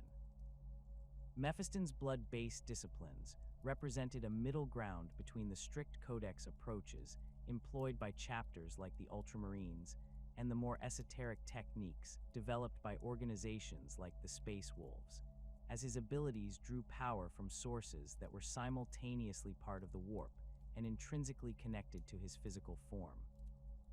The genetic memories encoded within his enhanced blood provided access to techniques and knowledge that had been accumulated over millennia of Blood Angel service, while his psychic abilities allowed him to manipulate these vital essences in ways that transcended normal biological limitations. The result was a form of psychic warfare that combined the raw power of warp manipulation with the stability provided by physical anchoring through blood and genetic material. The development of signature psychic techniques, unique to Mephiston's enhanced abilities, reflected both his personal combat preferences and the specific challenges faced by the Blood Angels in their ongoing struggles against Chaos forces and Xenos threats. His sanguine sword technique involved the creation of psychic weapons formed from crystallized blood that could cut through both physical armor and psychic barriers with equal effectiveness, while his wings of sanguineous ability allowed him to manifest psychic constructs that provided both enhanced mobility and devastating attack capabilities. These techniques required precise control over multiple psychic disciplines simultaneously, combining telekinetic manipulation with biomantic enhancement and telepathic coordination to achieve effects that exceeded the sum of their individual components. His mastery of psychic barrier construction reached levels that allowed him to create protective fields capable of deflecting even the most potent chaos sorcery, while maintaining offensive capabilities that could penetrate enemy defenses with surgical precision. The barriers he erected operated on multiple psychic frequencies simultaneously, creating layered defenses that could adapt to different types of attack while maintaining structural integrity under extreme stress. His understanding of warp mechanics allowed him to redirect enemy psychic attacks rather than simply absorbing their energy, turning the aggressor's own power against them while conserving his own resources for offensive applications. The unprecedented control he demonstrated over warp energies manifested most clearly during large-scale psychic duels, where he faced multiple enemy sorcerers or demon princes simultaneously without showing signs of strain or corruption. His ability to compartmentalize different aspects of his psychic awareness allowed him to engage in complex psychic warfare on multiple fronts, while maintaining tactical oversight of conventional combat operations, creating a form of multitasking that exceeded the capabilities of even veteran librarians with centuries of experience. The mental discipline required for such feats stemmed directly from the techniques he had developed to resist the Black Rage, as his experience with managing multiple simultaneous consciousness streams had prepared him for the complex mental juggling required for advanced psychic warfare. His research into forbidden psychic techniques proceeded under strict security protocols designed to prevent chaos corruption while advancing the Imperium's understanding of psychic warfare capabilities. The knowledge he gained from his own transformation provided insights into the fundamental nature of consciousness and its relationship with warp energy, revealing possibilities for psychic development that had never been explored by Imperial scholars. His experiments with blood-based psychic resonance created new techniques for tracking chaos cultists and identifying genetic corruption, while his studies of genetic memory manipulation offered potential applications for intelligence gathering and counter-espionage operations. The training programs he developed for other Blood Angels librarians incorporated elements of his enhanced techniques while maintaining safety protocols that prevented less capable psychers from attempting manipulations beyond their abilities. His curriculum emphasized the importance of mental barriers and consciousness compartmentalization as fundamental skills that could provide protection against both chaos corruption and the genetic curses that plagued the Blood Angels gene line. The techniques he taught focused on practical applications that could enhance combat effectiveness while providing tools for resisting the psychological warfare employed by chaos forces, creating a new generation of Blood Angel psychers whose abilities exceeded those of their predecessors while maintaining the discipline required for safe psychic practice. The transformation of Mephiston from a victim of the Black Rage into the Blood Angel's most powerful psyker created unprecedented opportunities for addressing the chapter's greatest curse through methods that had never before been attempted. His unique experience of surviving the genetic madness while retaining complete memories of the internal struggle provided him with insights into the condition that no other warrior in the chapter's 10,000-year history had possessed. The traditional approach to managing Death Company Marines had always focused on containing their violence and directing it toward the enemy until death claimed them in battle. But Mephiston's recovery suggested possibilities for intervention that challenged fundamental assumptions about the curse's inevitability. His first attempts to aid afflicted battle brothers began during routine visits to the Death Company quarters aboard the strike cruiser Blade of Vengeance, where he observed the behavioral patterns of recently inducted warriors with the analytical perspective of someone who had experienced the same internal torment. The Death Company Marines initially reacted to his presence with the typical aggression displayed toward any perceived threat, their altered consciousness unable to distinguish between friend and foe when consumed by genetic memories of ancient betrayal. However, Mephiston's psychic emanations seemed to create a calming influence that gradually penetrated their madness, causing momentary pauses in their constant agitation that the attending chaplains had never witnessed before. The psychic resonance between Mephiston's enhanced abilities and the genetic memories that consumed Death Company Marines operated through mechanisms that the chapter's medical personnel struggled to understand fully. His blood-based psychic disciplines allowed him to establish connections with the afflicted warriors that bypassed their conscious minds and interacted directly with the sanguineous gene seed that carried the encoded trauma of their Primarch's death. These connections created brief windows of clarity during which the individual personalities of the Death Company Marines could reassert limited control over their actions, though the duration and intensity of these episodes varied considerably between different warriors.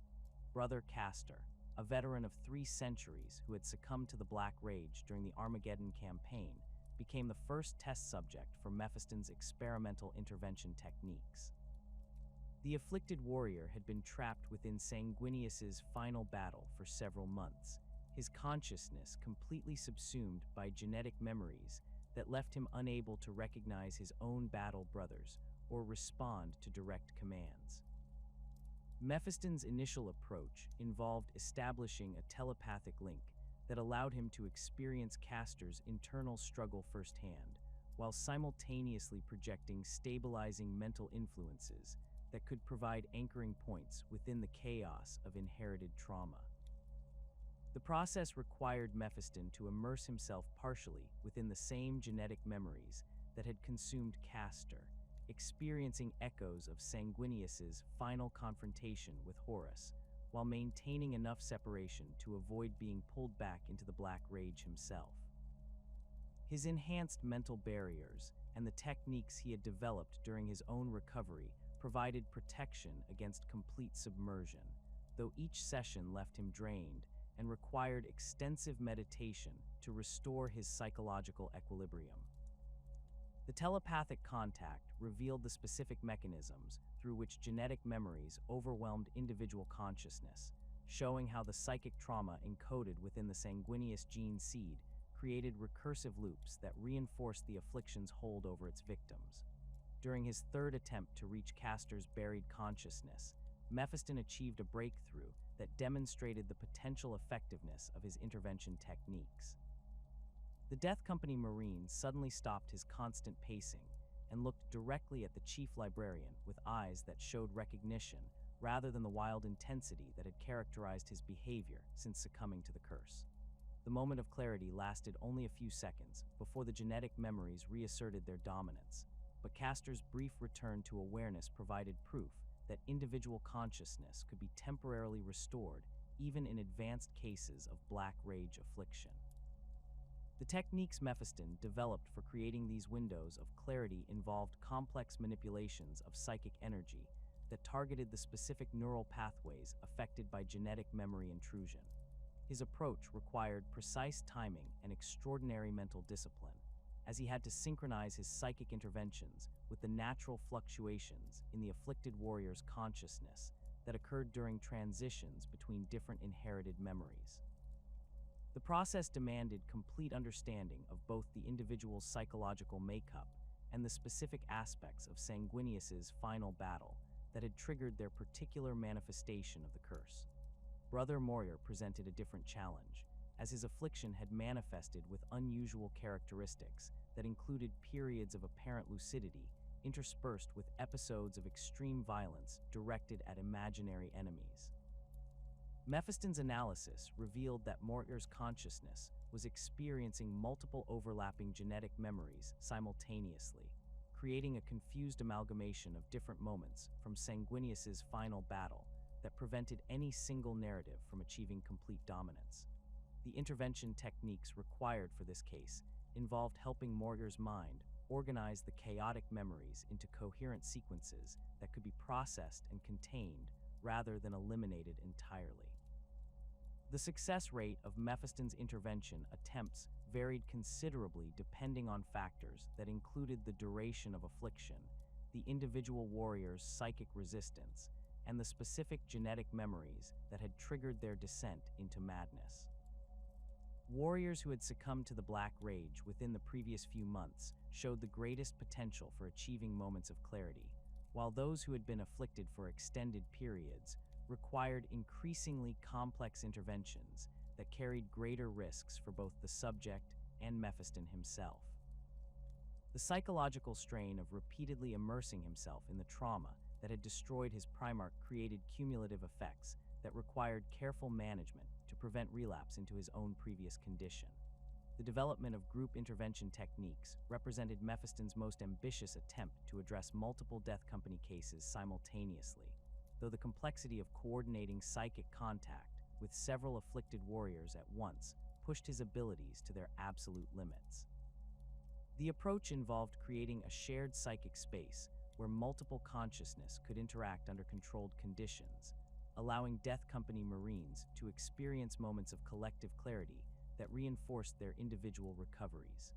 The technique required establishing telepathic links with up to 5 afflicted warriors simultaneously, while maintaining the mental barriers necessary to prevent their combined genetic memories from overwhelming his own consciousness. The first successful group intervention took place in a specially prepared chamber within the Blood Angels Fortress Monastery on Bao, where Mephiston worked with a squad of Death Company Marines who had all succumbed to the curse during the same engagement against Word-Bearer's forces. The shared nature of their traumatic experience created resonance patterns that actually facilitated the intervention process, as their genetic memories were synchronized in ways that allowed for coordinated psychic manipulation. The session resulted in a brief period during which all 5 warriors achieved simultaneous clarity, recognizing each other and their surroundings for the first time since their affliction began. The tactical applications of Mephiston's intervention techniques became apparent during combat operations, where Death Company units under his guidance demonstrated coordination and effectiveness that exceeded anything previously achieved by afflicted warriors. His ability to create moments of clarity during battle allowed Death Company Marines to respond to tactical commands and coordinate their attacks rather than simply charging forward in uncontrolled fury. The enhanced battlefield performance came at significant personal cost to Mephiston, as maintaining psychic contact with multiple Death Company warriors during combat required him to divide his attention between intervention techniques and his own survival in hostile environments. The relationship between Mephiston and the Death Company chaplains required careful negotiation, as his intervention techniques challenged traditional approaches to managing afflicted warriors that had been developed over millennia of experience. Chaplain Lemartz initially expressed skepticism about attempts to restore consciousness to warriors who had been consigned to glorious death, arguing that false hope could prove more cruel than acceptance of their inevitable fate. However, the demonstrable results of Mephiston's interventions gradually convinced the chaplains that his techniques could provide valuable tools for maximizing the effectiveness of Death Company units while they remained in service. The development of new protocols for Death Company management incorporated Mephiston's intervention techniques alongside traditional chaplain oversight, creating hybrid approaches that combined spiritual guidance with psychic therapy. The revised procedures required Death Company chaplains to receive additional training in recognizing the signs that indicated when afflicted warriors might be receptive to intervention attempts, while also learning to coordinate their own activities with Mephiston's psychic manipulations. The integration of these different approaches created more comprehensive support systems for Death Company Marines that addressed both their spiritual needs and the psychological aspects of their affliction. Brother Chaplain Astorath, the Grimm's assessment of Mephiston's work with the Death Company, reflected the complex theological questions raised by attempts to reverse what had traditionally been viewed as an inevitable consequence of the chapter's genetic heritage. The High Chaplain acknowledged the tactical benefits of enhanced Death Company performance, while expressing concerns about the spiritual implications of interfering with what some viewed as a form of communion with their Primarch's final sacrifice. The debate within the chapter's spiritual leadership centered on whether the Black Rage represented a curse to be overcome or a sacred burden that connected each afflicted warrior to Sanguinius's martyrdom. The training programs Mephiston established for other librarians within the chapter focused on developing the basic skills required for Death Company intervention, though the complexity of his techniques meant that few possessed the psychic power necessary for direct application. The curriculum emphasized understanding the psychological mechanisms underlying the Black Rage and the identification of opportunities for limited intervention that could enhance afflicted warriors' combat effectiveness without attempting full restoration of consciousness. The training also included extensive safety protocols designed to prevent librarians from being pulled into the genetic memories themselves during intervention attempts. The long-term effects of Mephiston's intervention techniques on Death Company Marines remained unclear, as most afflicted warriors continued to succumb to their condition despite experiencing temporary periods of clarity. However, the enhanced combat effectiveness and improved coordination demonstrated by Death Company units under his guidance provided immediate tactical benefits that justified continued development of the intervention protocols. The techniques also offered hope for early intervention in cases where battle brothers showed initial signs of Black Rage onset, potentially preventing complete loss of consciousness in warriors who might otherwise be consigned to the Death Company. The establishment of specialized facilities for Death Company intervention required modifications to existing quarters and the creation of new chambers designed specifically for psychic therapy sessions. These spaces incorporated psychic dampening fields that could contain the emotional resonance generated during intervention attempts while providing the controlled environment necessary for complex telepathic work. The facilities also included monitoring equipment that allowed chaplains and apothecaries to observe the physiological effects of intervention techniques on both Mephiston and the afflicted warriors under treatment. The documentation of successful intervention cases provided valuable data for understanding the mechanisms underlying the Black Rage and the factors that influenced individual susceptibility to the condition. Mephiston's detailed records of each attempt included analysis of the specific genetic memories involved, the psychological triggers that had initiated the affliction, and the techniques that proved most effective for achieving temporary restoration of consciousness. This information formed the foundation for developing more targeted approaches to intervention that could be adapted to the specific characteristics of individual cases. The broader implications of Mephiston's work extended beyond immediate tactical benefits to encompass questions about the fundamental nature of the genetic curses that plagued the Blood Angels and their successor chapters. His ability to temporarily restore consciousness to Death Company Marines suggested that the Black Rage might be more malleable than previously believed, opening possibilities for research into permanent treatments that could free the chapter from its ancient burden. The knowledge gained from his intervention techniques also provided insights into the relationship between genetic memory and individual consciousness that could have applications for understanding other aspects of Space Marine psychology and the effects of gene seed modification on human minds. The emergence of Mephiston as the Blood Angels' Chief Librarian coincided with an era of unprecedented threats to the Imperium, as the closing years of the 41st millennium brought forth challenges that tested even the most elite of the Emperor's warriors. His enhanced abilities and unique perspective on the nature of death and resurrection made him an invaluable asset during campaigns that would have broken lesser warriors, while his mastery of psychic warfare provided the Blood Angels with capabilities that transformed their approach to the most dangerous enemies facing humanity. The first major test of his leadership came with reports of massive bio-ship formations approaching the Baal system, their psychic emanations creating disturbances in the warp that could be detected from several sectors away. The devastation of Baal represented the most catastrophic threat the Blood Angels had faced since the Horus Heresy, as Hive Fleet Leviathan's tendrils reached toward their ancestral homeworld with the intent of consuming every trace of life within the system. The bio-ships that emerged from the void numbered in the thousands, their living hulls pulsing with alien consciousness that created a psychic shadow across local space. The fleet's approach disrupted astropathic communications throughout the region, while the synapse creatures coordinating the swarm-generated interference patterns that made conventional tactical coordination nearly impossible for Imperial forces attempting to mount a defense. Mephiston's first encounter with the Tyrannid threat occurred during the initial contact battles in the Outer System, where advanced elements of the Hive fleet had begun seeding asteroids and minor planetoids with spore formations designed to create forward staging areas for the main assault. His psychic abilities allowed him to perceive the alien consciousness, directing the swarm in ways that conventional sensors could not detect, revealing coordination patterns and communication networks that operated through biopsychic frequencies, completely unlike human telepathic emanations.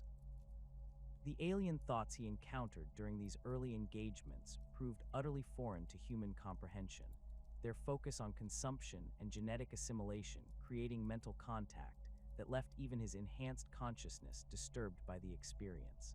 The defense of Baal Primus became Mephiston's responsibility when the Hive Fleet's main assault began in earnest, with millions of bioforms descending upon the mining world in waves that seemed to stretch beyond the horizon. The industrial facilities that had provided raw materials for the Blood Angels' war machine became battlegrounds where enhanced Tyranid creatures fought through corridors and processing plants with adaptive tactics that evolved in response to Imperial defensive measures. Mephiston's deployment to the surface came at the request of the Planetary Defense Commander, whose conventional forces had been overwhelmed by the sheer scale of the alien assault and the rapid adaptation displayed by successive waves of attackers. His arrival on Baal Primus revealed the full extent of the Tyranid threat, as the planet's surface had been transformed into a nightmarish landscape of organic growth and alien architecture that pulsed with malevolent life. The bioships in orbit had begun the process of atmospheric conversion, releasing spores and organisms that were systematically breaking down the existing ecosystem while creating conditions more suitable for Tyranid bioforms. The psychic emanations from millions of alien creatures created a constant background of mental noise that interfered with conventional communication systems, while the synapse networks coordinating the swarm-generated interference patterns that made tactical coordination extremely difficult. The first major engagement against the Tyranid forces demonstrated both the scale of the threat and Mephiston's unique capabilities for combating alien psychers, whose abilities operated through completely different mechanisms than human psychic powers. A zoanthrope brood had established positions within the ruins of a Prometheum refinery, their psychic blasts systematically destroying Imperial armor, while their bioelectric fields provided protection against conventional weapons. Mephiston's approach to eliminating these creatures required techniques that could penetrate their alien mental defenses, while avoiding the feedback effects that their deaths typically created in human psychers who made psychic contact with Tyranid organisms. His psychic assault on the zoanthrope positions began with careful probing attacks designed to map the alien creature's mental architecture without triggering their defensive responses or alerting the larger synapse network to his presence. The Tyranid psycher's consciousness proved to be fundamentally different from human minds, operating through collective awareness that shared information and tactical coordination across the entire brood, while maintaining individual identity only as extensions of the larger hive mind. The challenge of attacking such distributed consciousness required Mephiston to develop new techniques that could disrupt the psychic links between individual creatures while avoiding the mental backlash that typically occurred when Tyranid synapse creatures were killed. The destruction of the zoanthrope brood came through a coordinated psychic attack that severed their connection to the hive mind, while simultaneously overloading their bioelectric generation organs, causing catastrophic system failures that killed the creatures without triggering the psychic death scream that normally alerted nearby Tyranid forces to threats. The technique required precise timing and extraordinary mental discipline, as Mephiston had to maintain multiple psychic attacks simultaneously while protecting himself from the alien mental emanations that could corrupt human consciousness through prolonged exposure. The success of this approach provided a template for engaging other Tyranid psychers, though each encounter required adaptation to the specific characteristics of different bioform types. The defense of the primary Hive City on Baal Primus brought Mephiston into contact with some of the largest Tyranid bioforms that the Hive fleet had deployed, including Carnifex broods, whose adaptive carapaces had evolved specifically to counter the weapons being used by Imperial defenders. These massive creatures had been bioengineered to assault fortified positions, their bone-white armor plating showing scarring from previous engagements, while their weapon symbiotes had adapted to fire projectiles that could penetrate even ceramite power armor. The conventional tactics employed by the planetary defense forces had proven inadequate against these evolved bioforms, whose rapid adaptation to Imperial weapons had created a tactical situation that required unconventional solutions. Mephiston's engagement with a prime Carnifex specimen demonstrated the application of his enhanced biomancy against alien physiology, as his psychic abilities allowed him to target the specific biological systems that sustain the creature's enhanced capabilities. The Carnifex had been modified with additional weapon symbiotes and reinforced carapace sections that made it nearly impervious to small arms fire, while its regenerative capabilities allowed it to recover from wounds that would have been fatal to lesser bioforms. The psychic attack that Mephiston launched against the creature targeted the neural pathways that coordinated its various biological systems, creating cascading failures that disrupted its motor functions while preventing the adaptive responses that normally allowed tyrannid creatures to counter new threats. The biomantic techniques he employed against tyrannid bioforms required extensive modification from the methods he used against human or chaos opponents, as alien physiology operated through mechanisms that differed fundamentally from terrestrial biology. The tyrannid creature's cellular structure included redundant systems and adaptive mechanisms that could compensate for targeted attacks on specific organs or biological functions, while their connection to the hive mind provided access to genetic templates that could rapidly evolve countermeasures against repeated psychic assaults. Mephiston's approach involved targeting multiple biological systems simultaneously while using his precognitive abilities to anticipate the adaptive responses that would follow his initial attacks. The arrival of Primaris reinforcements during the height of the Bal campaign created new opportunities for tactical coordination, while presenting challenges related to integrating these enhanced warriors into existing Blood Angels doctrine. The Primaris Space Marines brought with them advanced equipment and modified gene seed that provided enhanced physical capabilities, though their lack of experience with the specific challenges facing the Blood Angels required careful management to prevent tactical disasters. Mephiston's role in coordinating these new warriors involved both tactical oversight and psychic support that could help them adapt to the unique combat conditions created by the Tyrannid invasion. His first interaction with Primaris intercessors revealed both their enhanced capabilities and the limitations created by their unfamiliarity with Tyrannid combat tactics, as these warriors had been trained primarily for conventional warfare against human opponents rather than the adaptive alien creatures that comprised the Hive Fleet's assault forces.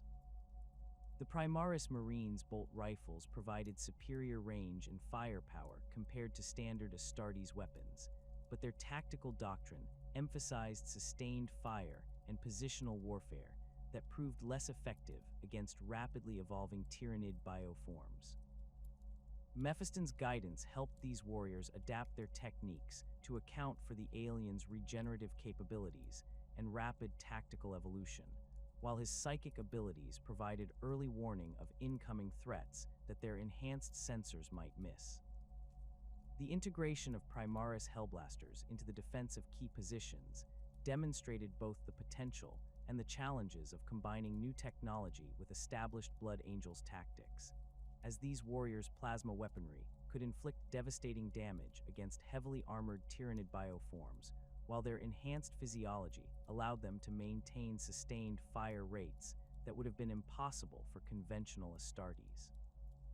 However, their weapons' power requirements and heat generation created logistical challenges in extended engagements, while the psychological stress of facing constantly adapting alien enemies tested their mental conditioning in ways that their training had not fully prepared them for.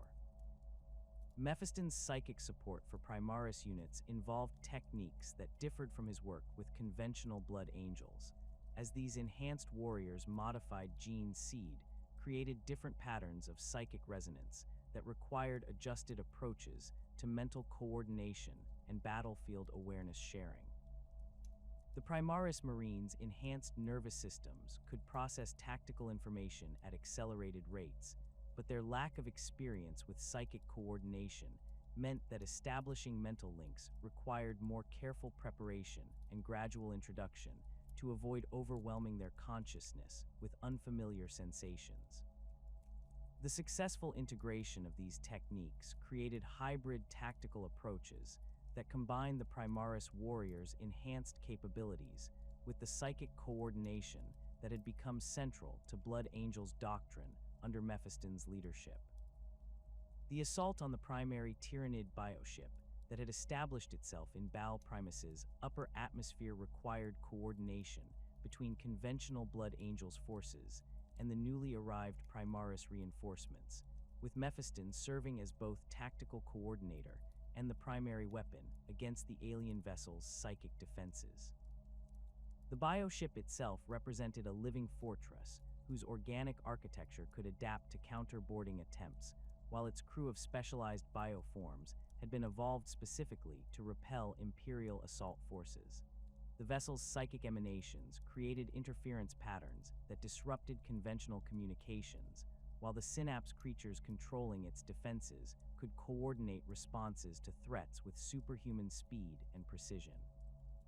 The boarding action began with Thunderhawk insertions that delivered mixed squads of conventional and Primaris Marines to breach points that Mephiston had identified through psychic reconnaissance, his enhanced abilities allowing him to perceive weak points in the bioship's living hull that conventional sensors could not detect. The interior of the alien vessel proved to be a maze of organic corridors and chambers that pulsed with alien life, while defensive organisms embedded in the walls could emerge without warning to attack intruders. The atmosphere within the bioship had been modified to support Tyrannid physiology, creating breathing conditions that required sealed armor systems, while acidic secretions from the living walls posed constant threats to equipment and exposed flesh. Navigation through the bioship's interior required Mephiston's psychic abilities to map the constantly changing layout of corridors and chambers that could reconfigure themselves in response to the Imperial boarding force's movements. The vessel's organic architecture included defensive mechanisms that could seal passages, redirect intruders into trap areas, or flood sections with toxic substances designed to eliminate threats to the ship's integrity. His precognitive powers provided early warning of these defensive responses, while his telepathic abilities allowed him to coordinate the movements of multiple squads simultaneously despite the interference created by the alien vessel's psychic emanations. The confrontation with the bioship's primary synapse creature took place in a vast chamber at the vessel's core, where a massive Norn Queen had been directing the coordination of Tyrannid forces across the entire planetary assault. The creature itself represented the pinnacle of Tyrannid bioengineering, its bloated form containing the genetic templates and psychic coordination systems that controlled millions of lesser bioforms, while its defensive capabilities included both physical armor and psychic barriers that could deflect even the most powerful Imperial weapons. The chamber surrounding the Norn Queen pulsed with organic machinery that monitored the progress of the planetary invasion, while generating the psychic emanations that maintained coordination across the vast swarm.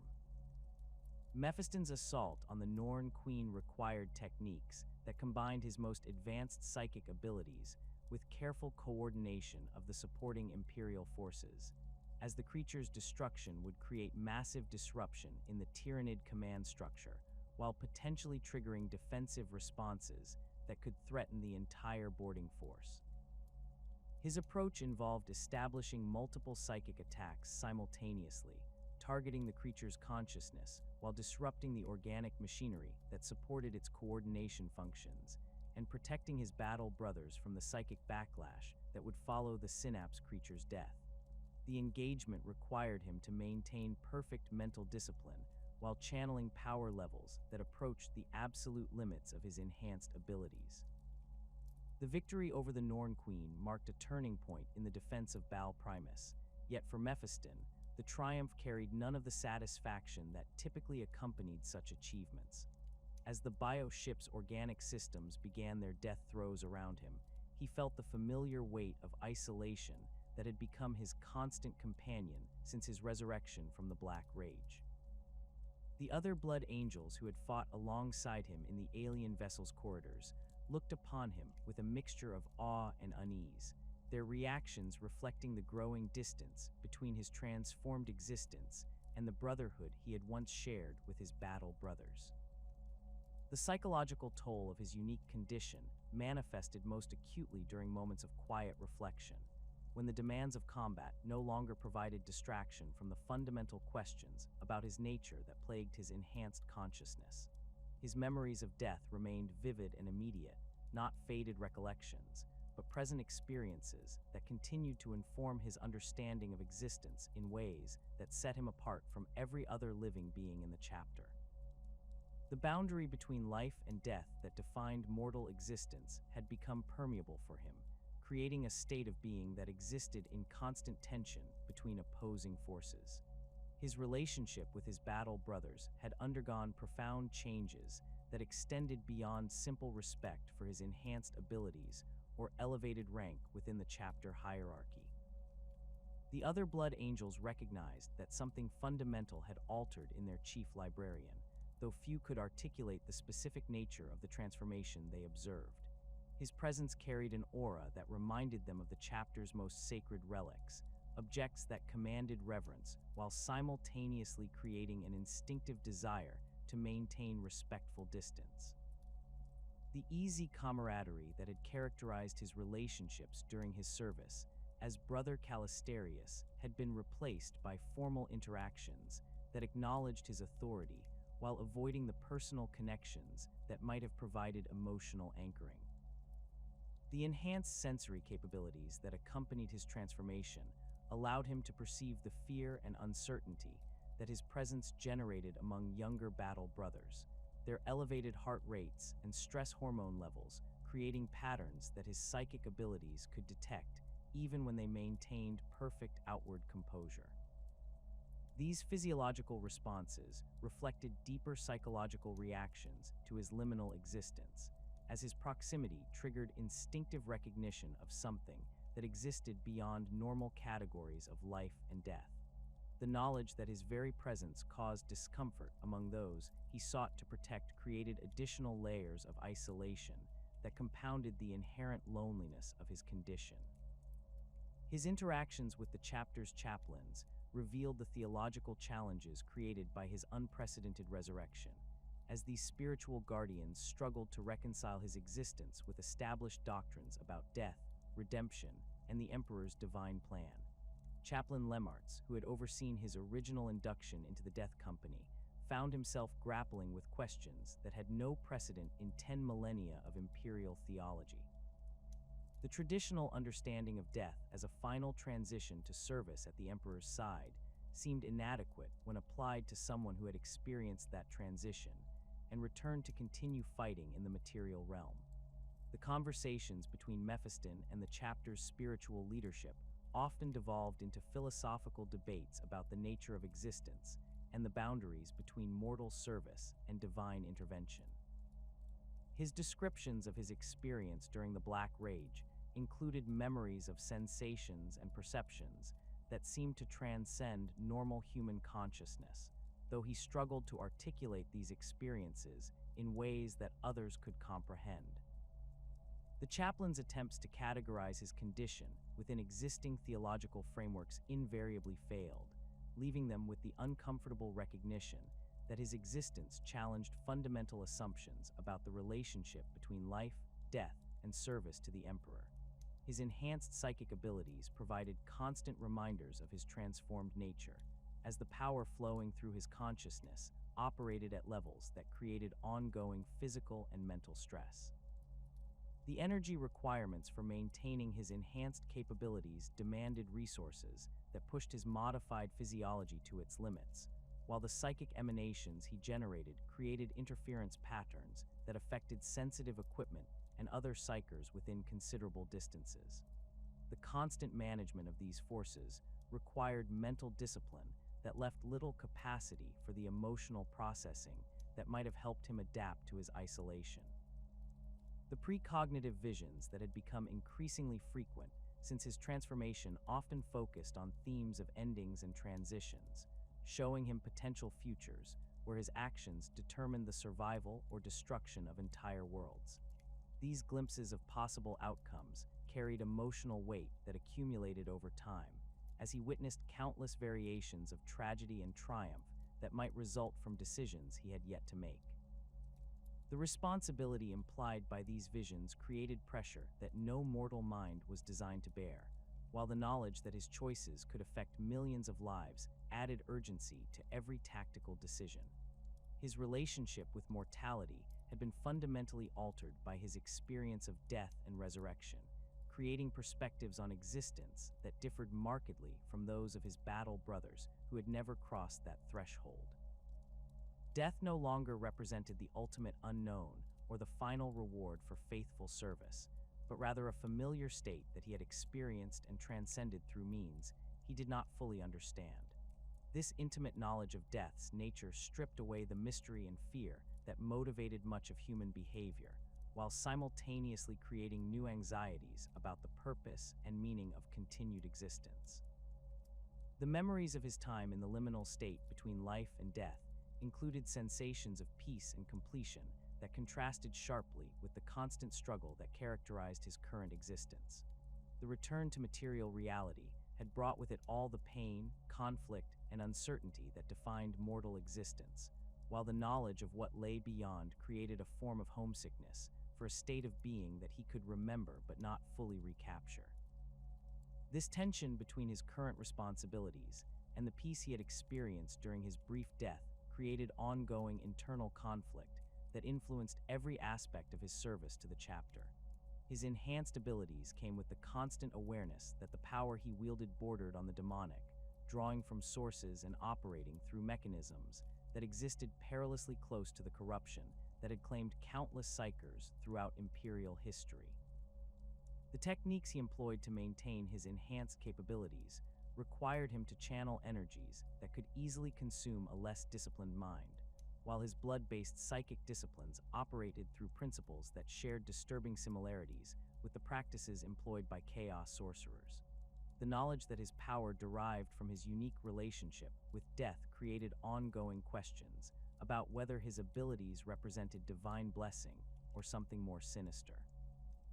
The internal struggle to maintain his humanity while wielding such tremendous power required constant vigilance against the gradual erosion of empathy and connection that could accompany transcendence of normal human limitations.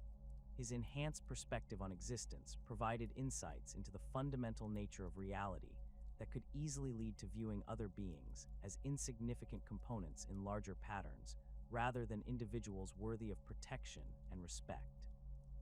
The temptation to embrace detachment as a defense against the emotional burden of his responsibilities created ongoing tension between his duty to protect humanity and the psychological mechanisms that would make such service easier to bear.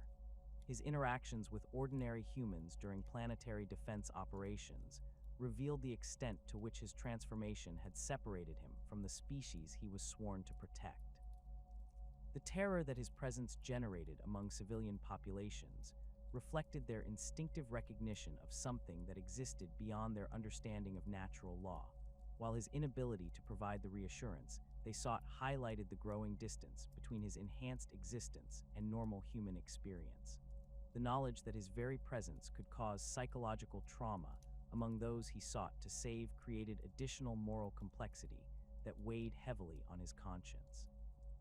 The question of his purpose within the Emperor's grand design had become a source of constant internal debate, as his unique abilities and unprecedented resurrection suggested a role that extended beyond conventional space marine service, while providing no clear guidance about what that role might entail. The traditional understanding of Astartes' purpose focused on warfare and protection of humanity through superior combat capabilities, but his transformation had created potential for influence and action that transcended military applications. The absence of clear divine guidance about how to employ his enhanced abilities created uncertainty that compounded the isolation inherent in his condition. His studies of ancient texts and forbidden knowledge had revealed references to similar transformations throughout human history, though the fragmentary nature of these accounts made it impossible to determine whether his experience represented unique circumstances or part of a larger pattern that had been systematically suppressed by imperial authorities.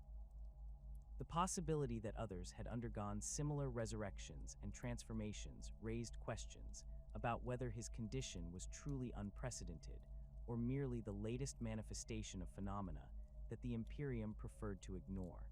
The lack of reliable historical precedents left him without guidance for understanding his own nature or managing the challenges created by his transformation. The relationship between his enhanced abilities and the genetic curses that plagued the Blood Angels created additional complexity, as his techniques for managing Death Company Marines required him to regularly immerse himself in the same traumatic memories that had once consumed his own consciousness. Each intervention session carried the risk of triggering a relapse into the Black Rage, while the cumulative exposure to genetic trauma created ongoing psychological stress that threatened to overwhelm even his enhanced mental defenses. The knowledge that his work with afflicted battle brothers was slowly eroding his own psychological stability created a form of martyrdom that he had not chosen but felt compelled to accept.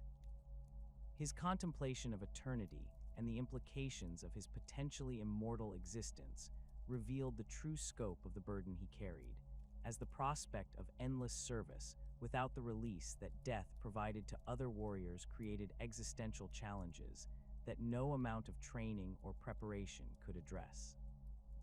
The possibility that he might continue to exist and serve for centuries or millennia while watching successive generations of battle brothers live and die around him highlighted the profound isolation that would characterize his future existence. The knowledge that his enhanced abilities might prevent him from achieving the glorious death that represented the ultimate aspiration of every Space Marine created a form of damnation that was uniquely his own. The weight of Mephiston's transformed existence found some measure of relief in his relationships with the Blood Angels' most distinguished warriors, though even these bonds carried complexities that reflected his unique position within the chapter's hierarchy.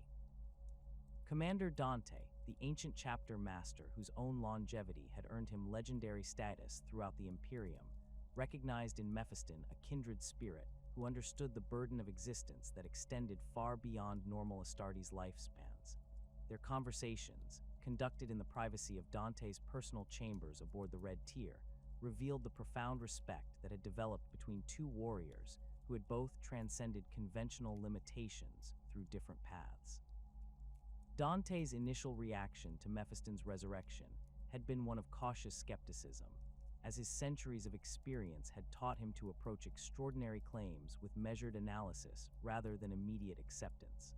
The chapter master's first formal interview with the recovered warrior had focused on verifying the authenticity of his transformation while assessing potential threats to chapter security that might arise from his unprecedented condition. However, as Mephiston's service record continued to demonstrate both his loyalty and his enhanced capabilities, Dante's skepticism had gradually transformed into genuine appreciation for the unique asset that his Chief Librarian represented. The tactical coordination between Dante and Mephiston during major campaigns demonstrated the effectiveness of their partnership, as the chapter master's strategic brilliance complemented the Chief Librarian's enhanced psychic abilities to create command synergy that exceeded the sum of their individual contributions. Dante's millennium of combat experience provided strategic frameworks that could accommodate Mephiston's unconventional capabilities, while the Chief Librarian's precognitive insights allowed for tactical adjustments that maximized the effectiveness of conventional forces. Their collaboration during the defense of Baal had established patterns of coordination that became central to the chapter's approach to large-scale operations. The relationship between Mephiston and sanguinary priest Corbulo carried different dynamics, as the ancient apothecary's role as keeper of the chapter's genetic heritage created professional obligations that sometimes conflicted with personal feelings about the Chief Librarian's transformation. Corbulo's medical expertise had been crucial in documenting the physiological changes that accompanied Mephiston's resurrection, though his scientific curiosity about the unprecedented nature of the transformation was tempered by concerns about the implications for the chapter's understanding of their genetic curses. The sanguinary priest's attempts to analyze the mechanisms underlying Mephiston's recovery had yielded valuable insights into the relationship between psychic ability and gene seed integration, though many aspects of the transformation remained beyond current medical understanding. The professional collaboration between these two ancient warriors had produced significant advances in the treatment of Black Rage symptoms, as Corbulo's medical knowledge, combined with Mephiston's experiential understanding of the condition, created new approaches to managing afflicted battle brothers. Their joint research into the physiological aspects of genetic memory intrusion had revealed previously unknown details about how traumatic experiences became encoded within the sanguineous gene seed, while their development of intervention protocols had provided tools that could enhance the effectiveness of Death Company units without compromising their spiritual significance. The mutual respect that characterized their working relationship reflected recognition of each other's expertise, while acknowledging the limitations imposed by their different perspectives on the nature of the genetic curses. Captain Tycho's relationship with Mephiston carried the complexity of shared history, as the 5th Company commander had served alongside the future Chief Librarian during his early years as Brother Calistarius. Tycho's own struggle with the Red Thirst created a form of kinship with Mephiston's experience of genetic affliction, though the captain's gradual descent into vampiric hunger contrasted sharply with the Chief Librarian's dramatic recovery from the Black Rage. Their interactions during joint operations revealed the tension between Tycho's growing instability and Mephiston's enhanced psychological control, creating dynamics that highlighted the different paths that genetic affliction could take among the sons of Sanguinius.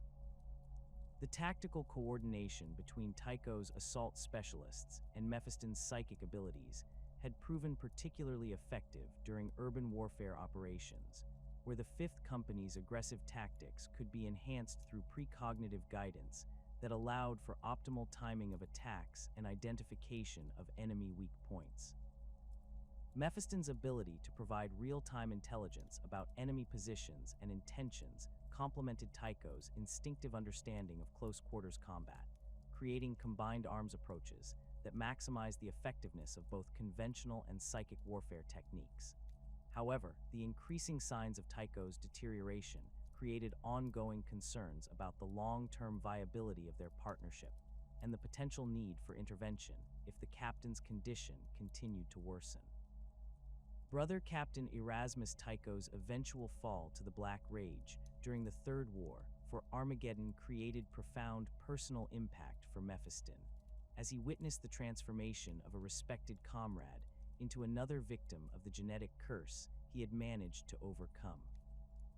The irony that Tycho succumbed to the very condition that Mephiston had survived was not lost on the Chief Librarian, whose enhanced empathy allowed him to perceive the psychological torment that preceded his former captain's final descent into madness.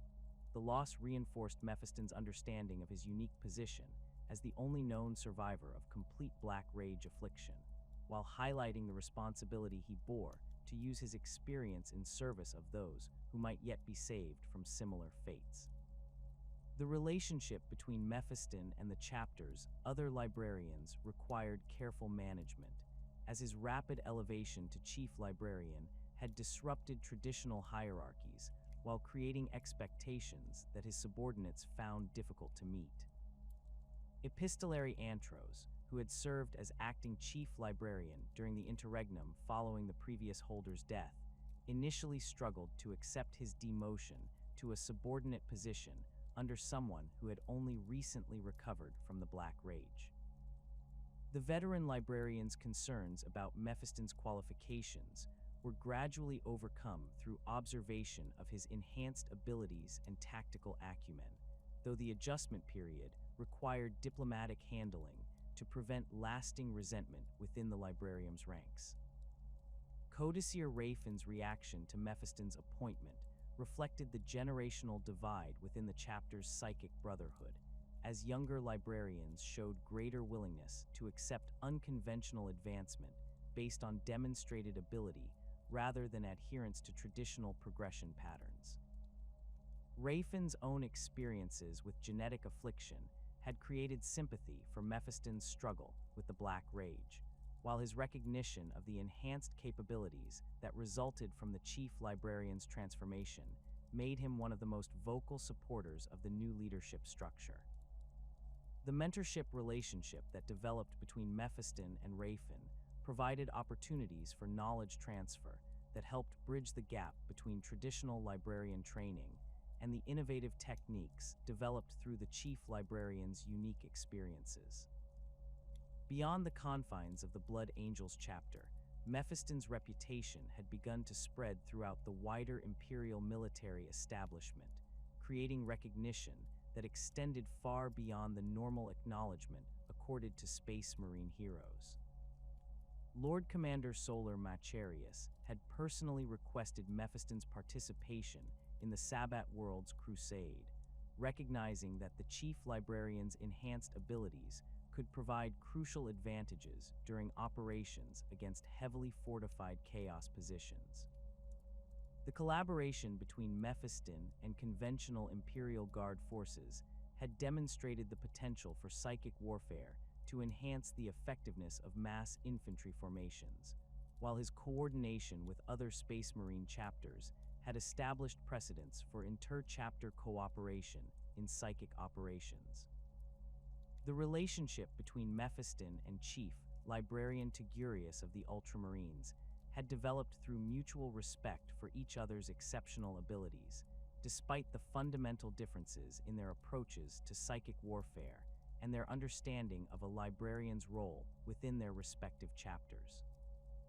Tigurius's strategic focus and long-term planning complemented Mephiston's tactical applications and immediate battlefield effectiveness, creating opportunities for coordination that enhanced both warriors' capabilities. Their joint operations during the defense of Ultramar had established communication protocols and tactical frameworks that allowed for effective cooperation, despite the different doctrinal approaches favored by their respective chapters. The encounters between Mephiston and other renowned Imperial heroes had created a network of professional relationships that enhanced the Blood Angel's strategic position within the broader Imperial war machine. His coordination with Inquisitor Vex during the purging of the Gehenna sector had demonstrated the potential for cooperation between Space Marine librarians and the Inquisition's psychic specialists, while his tactical support for Commissar Yerrick during the defense of Hades' Hive had earned recognition from the Imperial Guard's most celebrated commanders. These relationships provided the Blood Angels with enhanced access to Imperial resources and intelligence, while establishing Mephiston's reputation as a reliable ally who could be trusted with sensitive operations. The enemies that had emerged to challenge Mephiston directly reflected the threat that his enhanced abilities posed to the forces of chaos, as his unique combination of psychic power and resistance to corruption made him a priority target for elimination. Chaos champion Kernax Valdorius of the Alpha Legion had made multiple attempts to corrupt or eliminate the Chief Librarian, recognizing that his techniques for managing the Black Rage posed potential threats to Chaos efforts to exploit the genetic weaknesses of loyalist Space Marine chapters. The psychological warfare employed by Valdorius included attempts to trigger relapses into the Black Rage through psychic manipulation, and the deployment of corrupted Blood Angels who had fallen to Chaos during previous campaigns. The rivalry between Mephiston and the word-bearer's dark apostle Erebus had developed through a series of engagements where the Chief Librarian's abilities had consistently frustrated the Chaos Sorcerer's attempts to corrupt imperial worlds through religious manipulation. Erebus's mastery of theological corruption and his understanding of imperial faith made him a particularly dangerous opponent, as his techniques targeted the spiritual foundations that supported resistance to chaos rather than relying solely on psychic assault. The confrontations between these two warriors had become increasingly personal, with Erebus viewing Mephiston's resurrection as an affront to the natural order, while the Chief Librarian saw the Dark Apostle as a representation of everything that the Blood Angels fought to prevent. The Thousand Sons sorcerer Ahriman had identified Mephiston as a subject worthy of study, recognizing that the Chief Librarian's unique relationship with death and resurrection could provide insights into the nature of consciousness and its relationship with warp energy. The attempts by Ahriman's agents to capture or corrupt Mephiston had led to several engagements where the Chief Librarian's enhanced abilities were tested against some of the most sophisticated psychic techniques employed by Chaos forces. The intellectual nature of this rivalry differed from the more straightforward hostility displayed by other Chaos champions, as Ahriman's interest stemmed from genuine curiosity about the mechanisms underlying Mephiston's transformation, rather than simple desire for destruction or corruption. The Xenos threats that had specifically targeted Mephiston reflected recognition of his strategic importance among alien species that possessed sufficient intelligence to identify key Imperial commanders. The Eldar Farseer Eldred Ulthrin had made cryptic references to the Chief Librarian's role in future events, suggesting that his transformation was connected to larger patterns that the ancient Psyker could perceive through his prophetic abilities. The ambiguous nature of Eldred's interest created uncertainty about whether the Eldar viewed Mephiston as a potential ally or a threat that required elimination, while the complexity of Xeno's motivations made it impossible to predict their future actions regarding the Chief Librarian. Hive Fleet Kraken's adaptation to Mephiston's psychic signature had resulted in the evolution of specialized bioforms designed specifically to counter his enhanced abilities, demonstrating the Tyrannid swarm's capacity for targeted evolution in response to specific threats. The Zoanthrope variants that emerged during later encounters showed enhanced resistance to psychic attack while possessing offensive capabilities that could penetrate the mental barriers that protected him from alien consciousness intrusion. The ongoing arms race between Mephiston's developing techniques and the Tyrannid's evolutionary responses had created increasingly sophisticated forms of psychic warfare that pushed both sides to develop new capabilities and countermeasures. The legends that had begun to circulate among Imperial citizens regarding the Lord of Death reflected the impact that Mephiston's actions had made on civilian populations throughout the sectors where he had served. The stories told in Hab block communes and factory worker gatherings described a figure who could walk between life and death while wielding power that transcended mortal limitations, though the details of these accounts often bore little resemblance to the reality of his service. The mythologization of his achievements had created expectations and fears that sometimes complicated his interactions with civilian populations, as ordinary humans struggled to reconcile the legendary figure they had heard described with the reality of a space marine who remained fundamentally dedicated to their protection. The theological debates that surrounded Mephiston's existence had spread beyond the Blood Angels chapter to encompass broader questions about the nature of death, resurrection, and divine intervention within Imperial doctrine. The Ecclesiarchy's official position maintained careful neutrality regarding his transformation while acknowledging his service to the Emperor, though private discussions among senior clerics revealed significant disagreement about the implications of his unprecedented recovery from death. The questions raised by his existence challenged fundamental assumptions about the relationship between mortal service and eternal reward, while his continued effectiveness in combat against the enemies of humanity provided practical evidence of divine favor that was difficult to dismiss. The impact of Mephiston's legend on recruitment efforts throughout the Blood Angels recruiting worlds had created both opportunities and challenges for maintaining the chapter's strength. Young aspirants who had heard stories of the Lord of Death often displayed enhanced motivation during the brutal selection trials, driven by hopes of achieving similar transcendence through service to the chapter. However, the unrealistic expectations created by legendary accounts of his abilities sometimes led to disappointment when recruits discovered the harsh realities of Space Marine service and the rarity of the transformation that had elevated their hero beyond normal limitations. The recruitment sergeants responsible for managing these expectations had developed new approaches to candidate preparation that acknowledged the inspirational value of Mephiston's example while maintaining realistic perspectives on the likely outcomes of chapter service. The dawn of the era in Domitus brought unprecedented challenges that would test even Mephiston's enhanced capabilities, as the galaxy convulsed under the weight of the Great Rift's emergence and the return of Bute Gilliman to active command of Imperial forces. The psychic maelstrom that tore reality asunder created warp storms of such magnitude that conventional astropathic communication became unreliable across vast swathes of Imperial territory, while demon incursions erupted on worlds that had remained untouched by chaos corruption for millennia. For the Blood Angels, already stretched thin by their losses during the devastation of Baal, the new era demanded adaptations to tactics and doctrine that placed increasing reliance on Mephiston's unique abilities. The integration of Primaris reinforcements into the chapter's depleted ranks created opportunities for Mephiston to expand his influence beyond the traditional boundaries of a Chief Librarian's authority. The newly created warriors brought with them enhanced physiology and modified gene seed that interacted with his psychic abilities in unexpected ways, creating resonance patterns that amplified his capacity to coordinate large formations while providing him with deeper insights into the fundamental nature of the sanguineous gene line. His work with Primaris librarians revealed that their enhanced neural architecture could process his advanced techniques more effectively than their predecessors, though the complexity of his methods still required extensive training periods that few could complete successfully.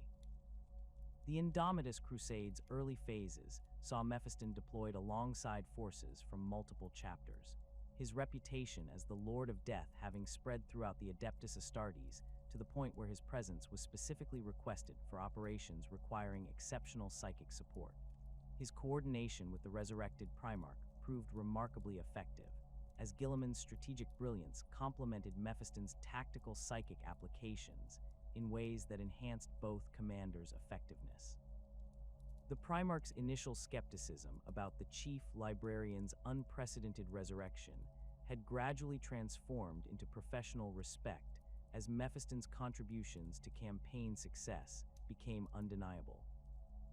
During the liberation of the Plague Wars, Mephiston's enhanced biomantic abilities proved crucial in countering the diseased horrors unleashed by Mortarian's Death Guard, as his understanding of biological systems allowed him to develop countermeasures against Nurgle's corruption that conventional medical techniques could not address.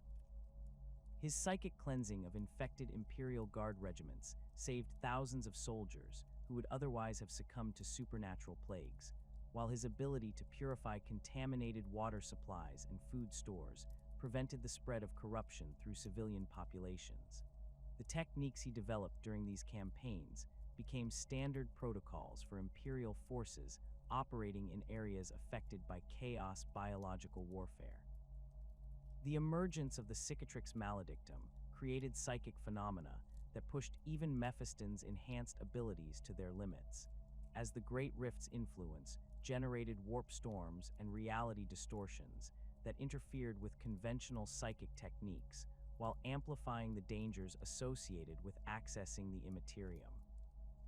His role as the Blood Angel's primary navigator through these treacherous conditions required him to develop new approaches to warp travel and psychic communication that could function despite the increased instability of local space-time.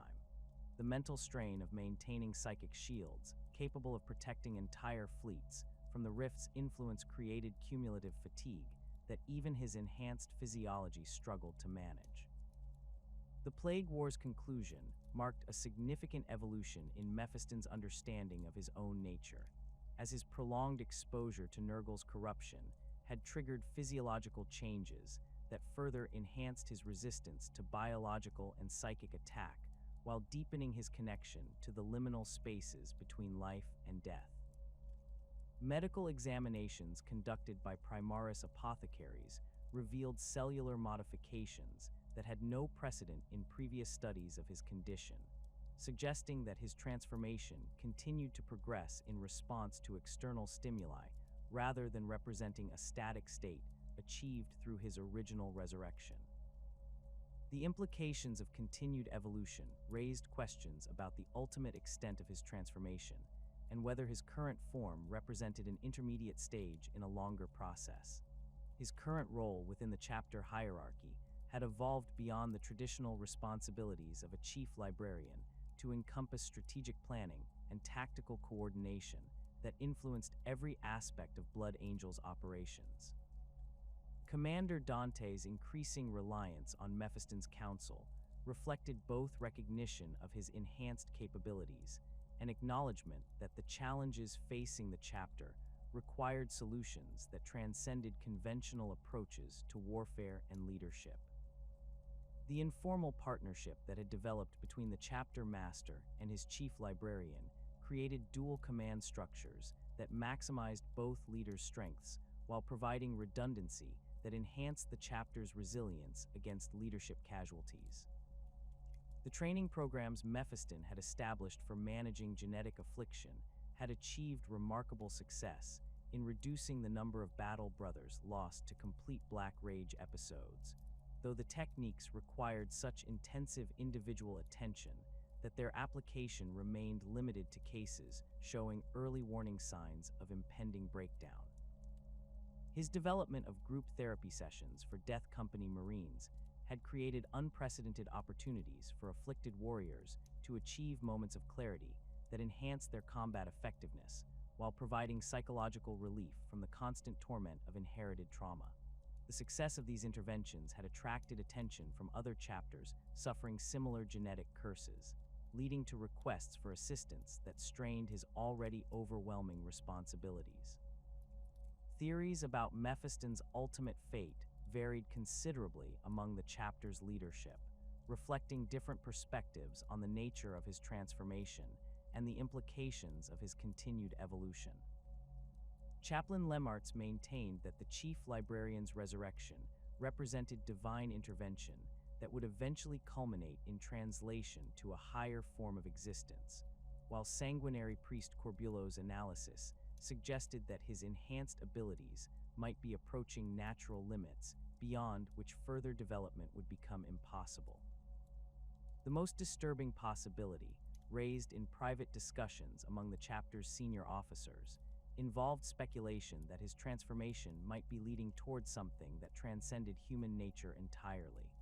The potential for further transformation remained a source of constant concern among those responsible for monitoring Mephiston's condition, as his enhanced abilities continued to develop in ways that defied prediction or control. His blood-based psychic disciplines had evolved to encompass techniques that bordered on the forbidden, while his capacity to manipulate biological systems had reached levels that approached the capabilities attributed to legendary figures from the dark age of technology. The absence of historical precedents for his condition made it impossible to determine whether his development followed natural patterns or represented unprecedented phenomena that could have unpredictable consequences. His significance as a symbol of hope for those afflicted by genetic curses extended far beyond the Blood Angels chapter to encompass all of Sanguinius's successor organizations, whose battle brothers looked to his example as proof that the ancient afflictions could be overcome through sufficient determination and spiritual strength. The Flesh Terrors, Angels and Carmine, and other successor chapters had begun incorporating elements of his intervention techniques into their own approaches to managing genetic instability, though the complexity of his methods meant that few could achieve meaningful results without direct instruction from Mephiston himself. The hope generated by his example had created unrealistic expectations among some afflicted warriors, leading to disappointment and despair when they failed to achieve similar recoveries.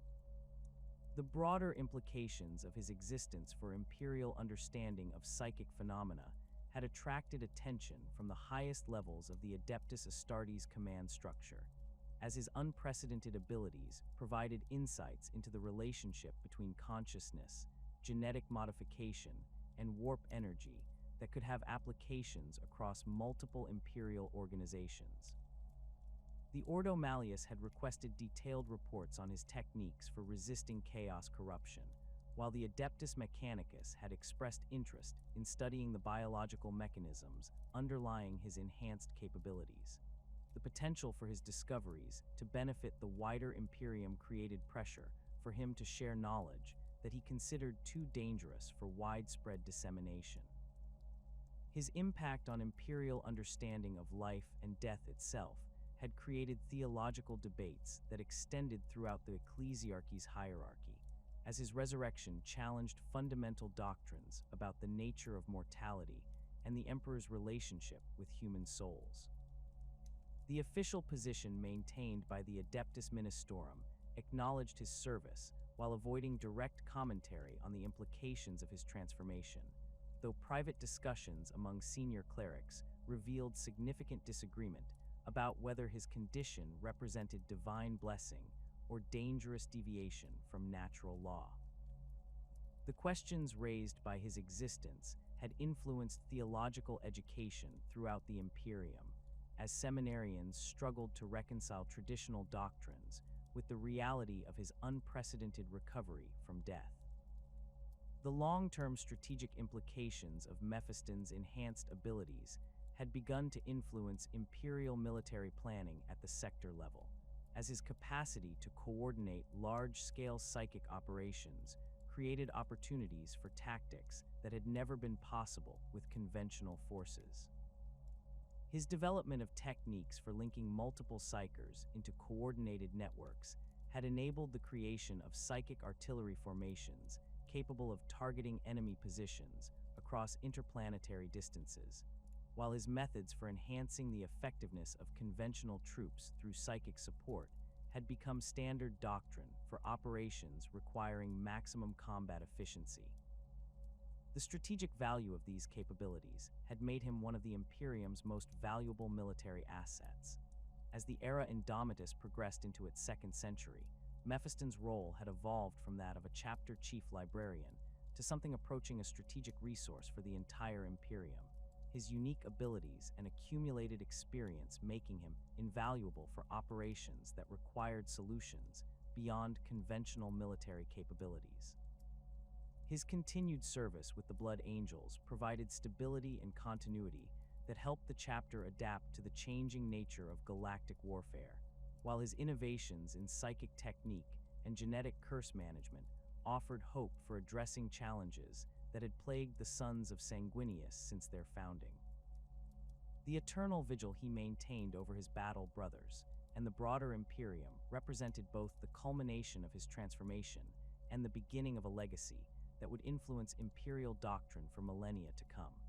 The weight of immortality that had once threatened to crush his spirit had been transformed into purpose that transcended individual existence, as his unique position between life and death allowed him to serve as guardian and guide for those who followed. His vigilance extended beyond the immediate needs of the Blood Angels to encompass the broader struggle against the darkness that threatened to consume humanity, while his enhanced understanding of mortality's nature provided wisdom that could help others find meaning in their own service to the Emperor. In accepting the burden of his transformation and dedicating himself to the eternal protection of those he had sworn to serve, Mephiston had achieved a form of transcendence that honored both his original identity as Brother Calistarius and his current role as the Lord of Death, ensuring that his vigil would continue as long as the Imperium had need of his unique gifts.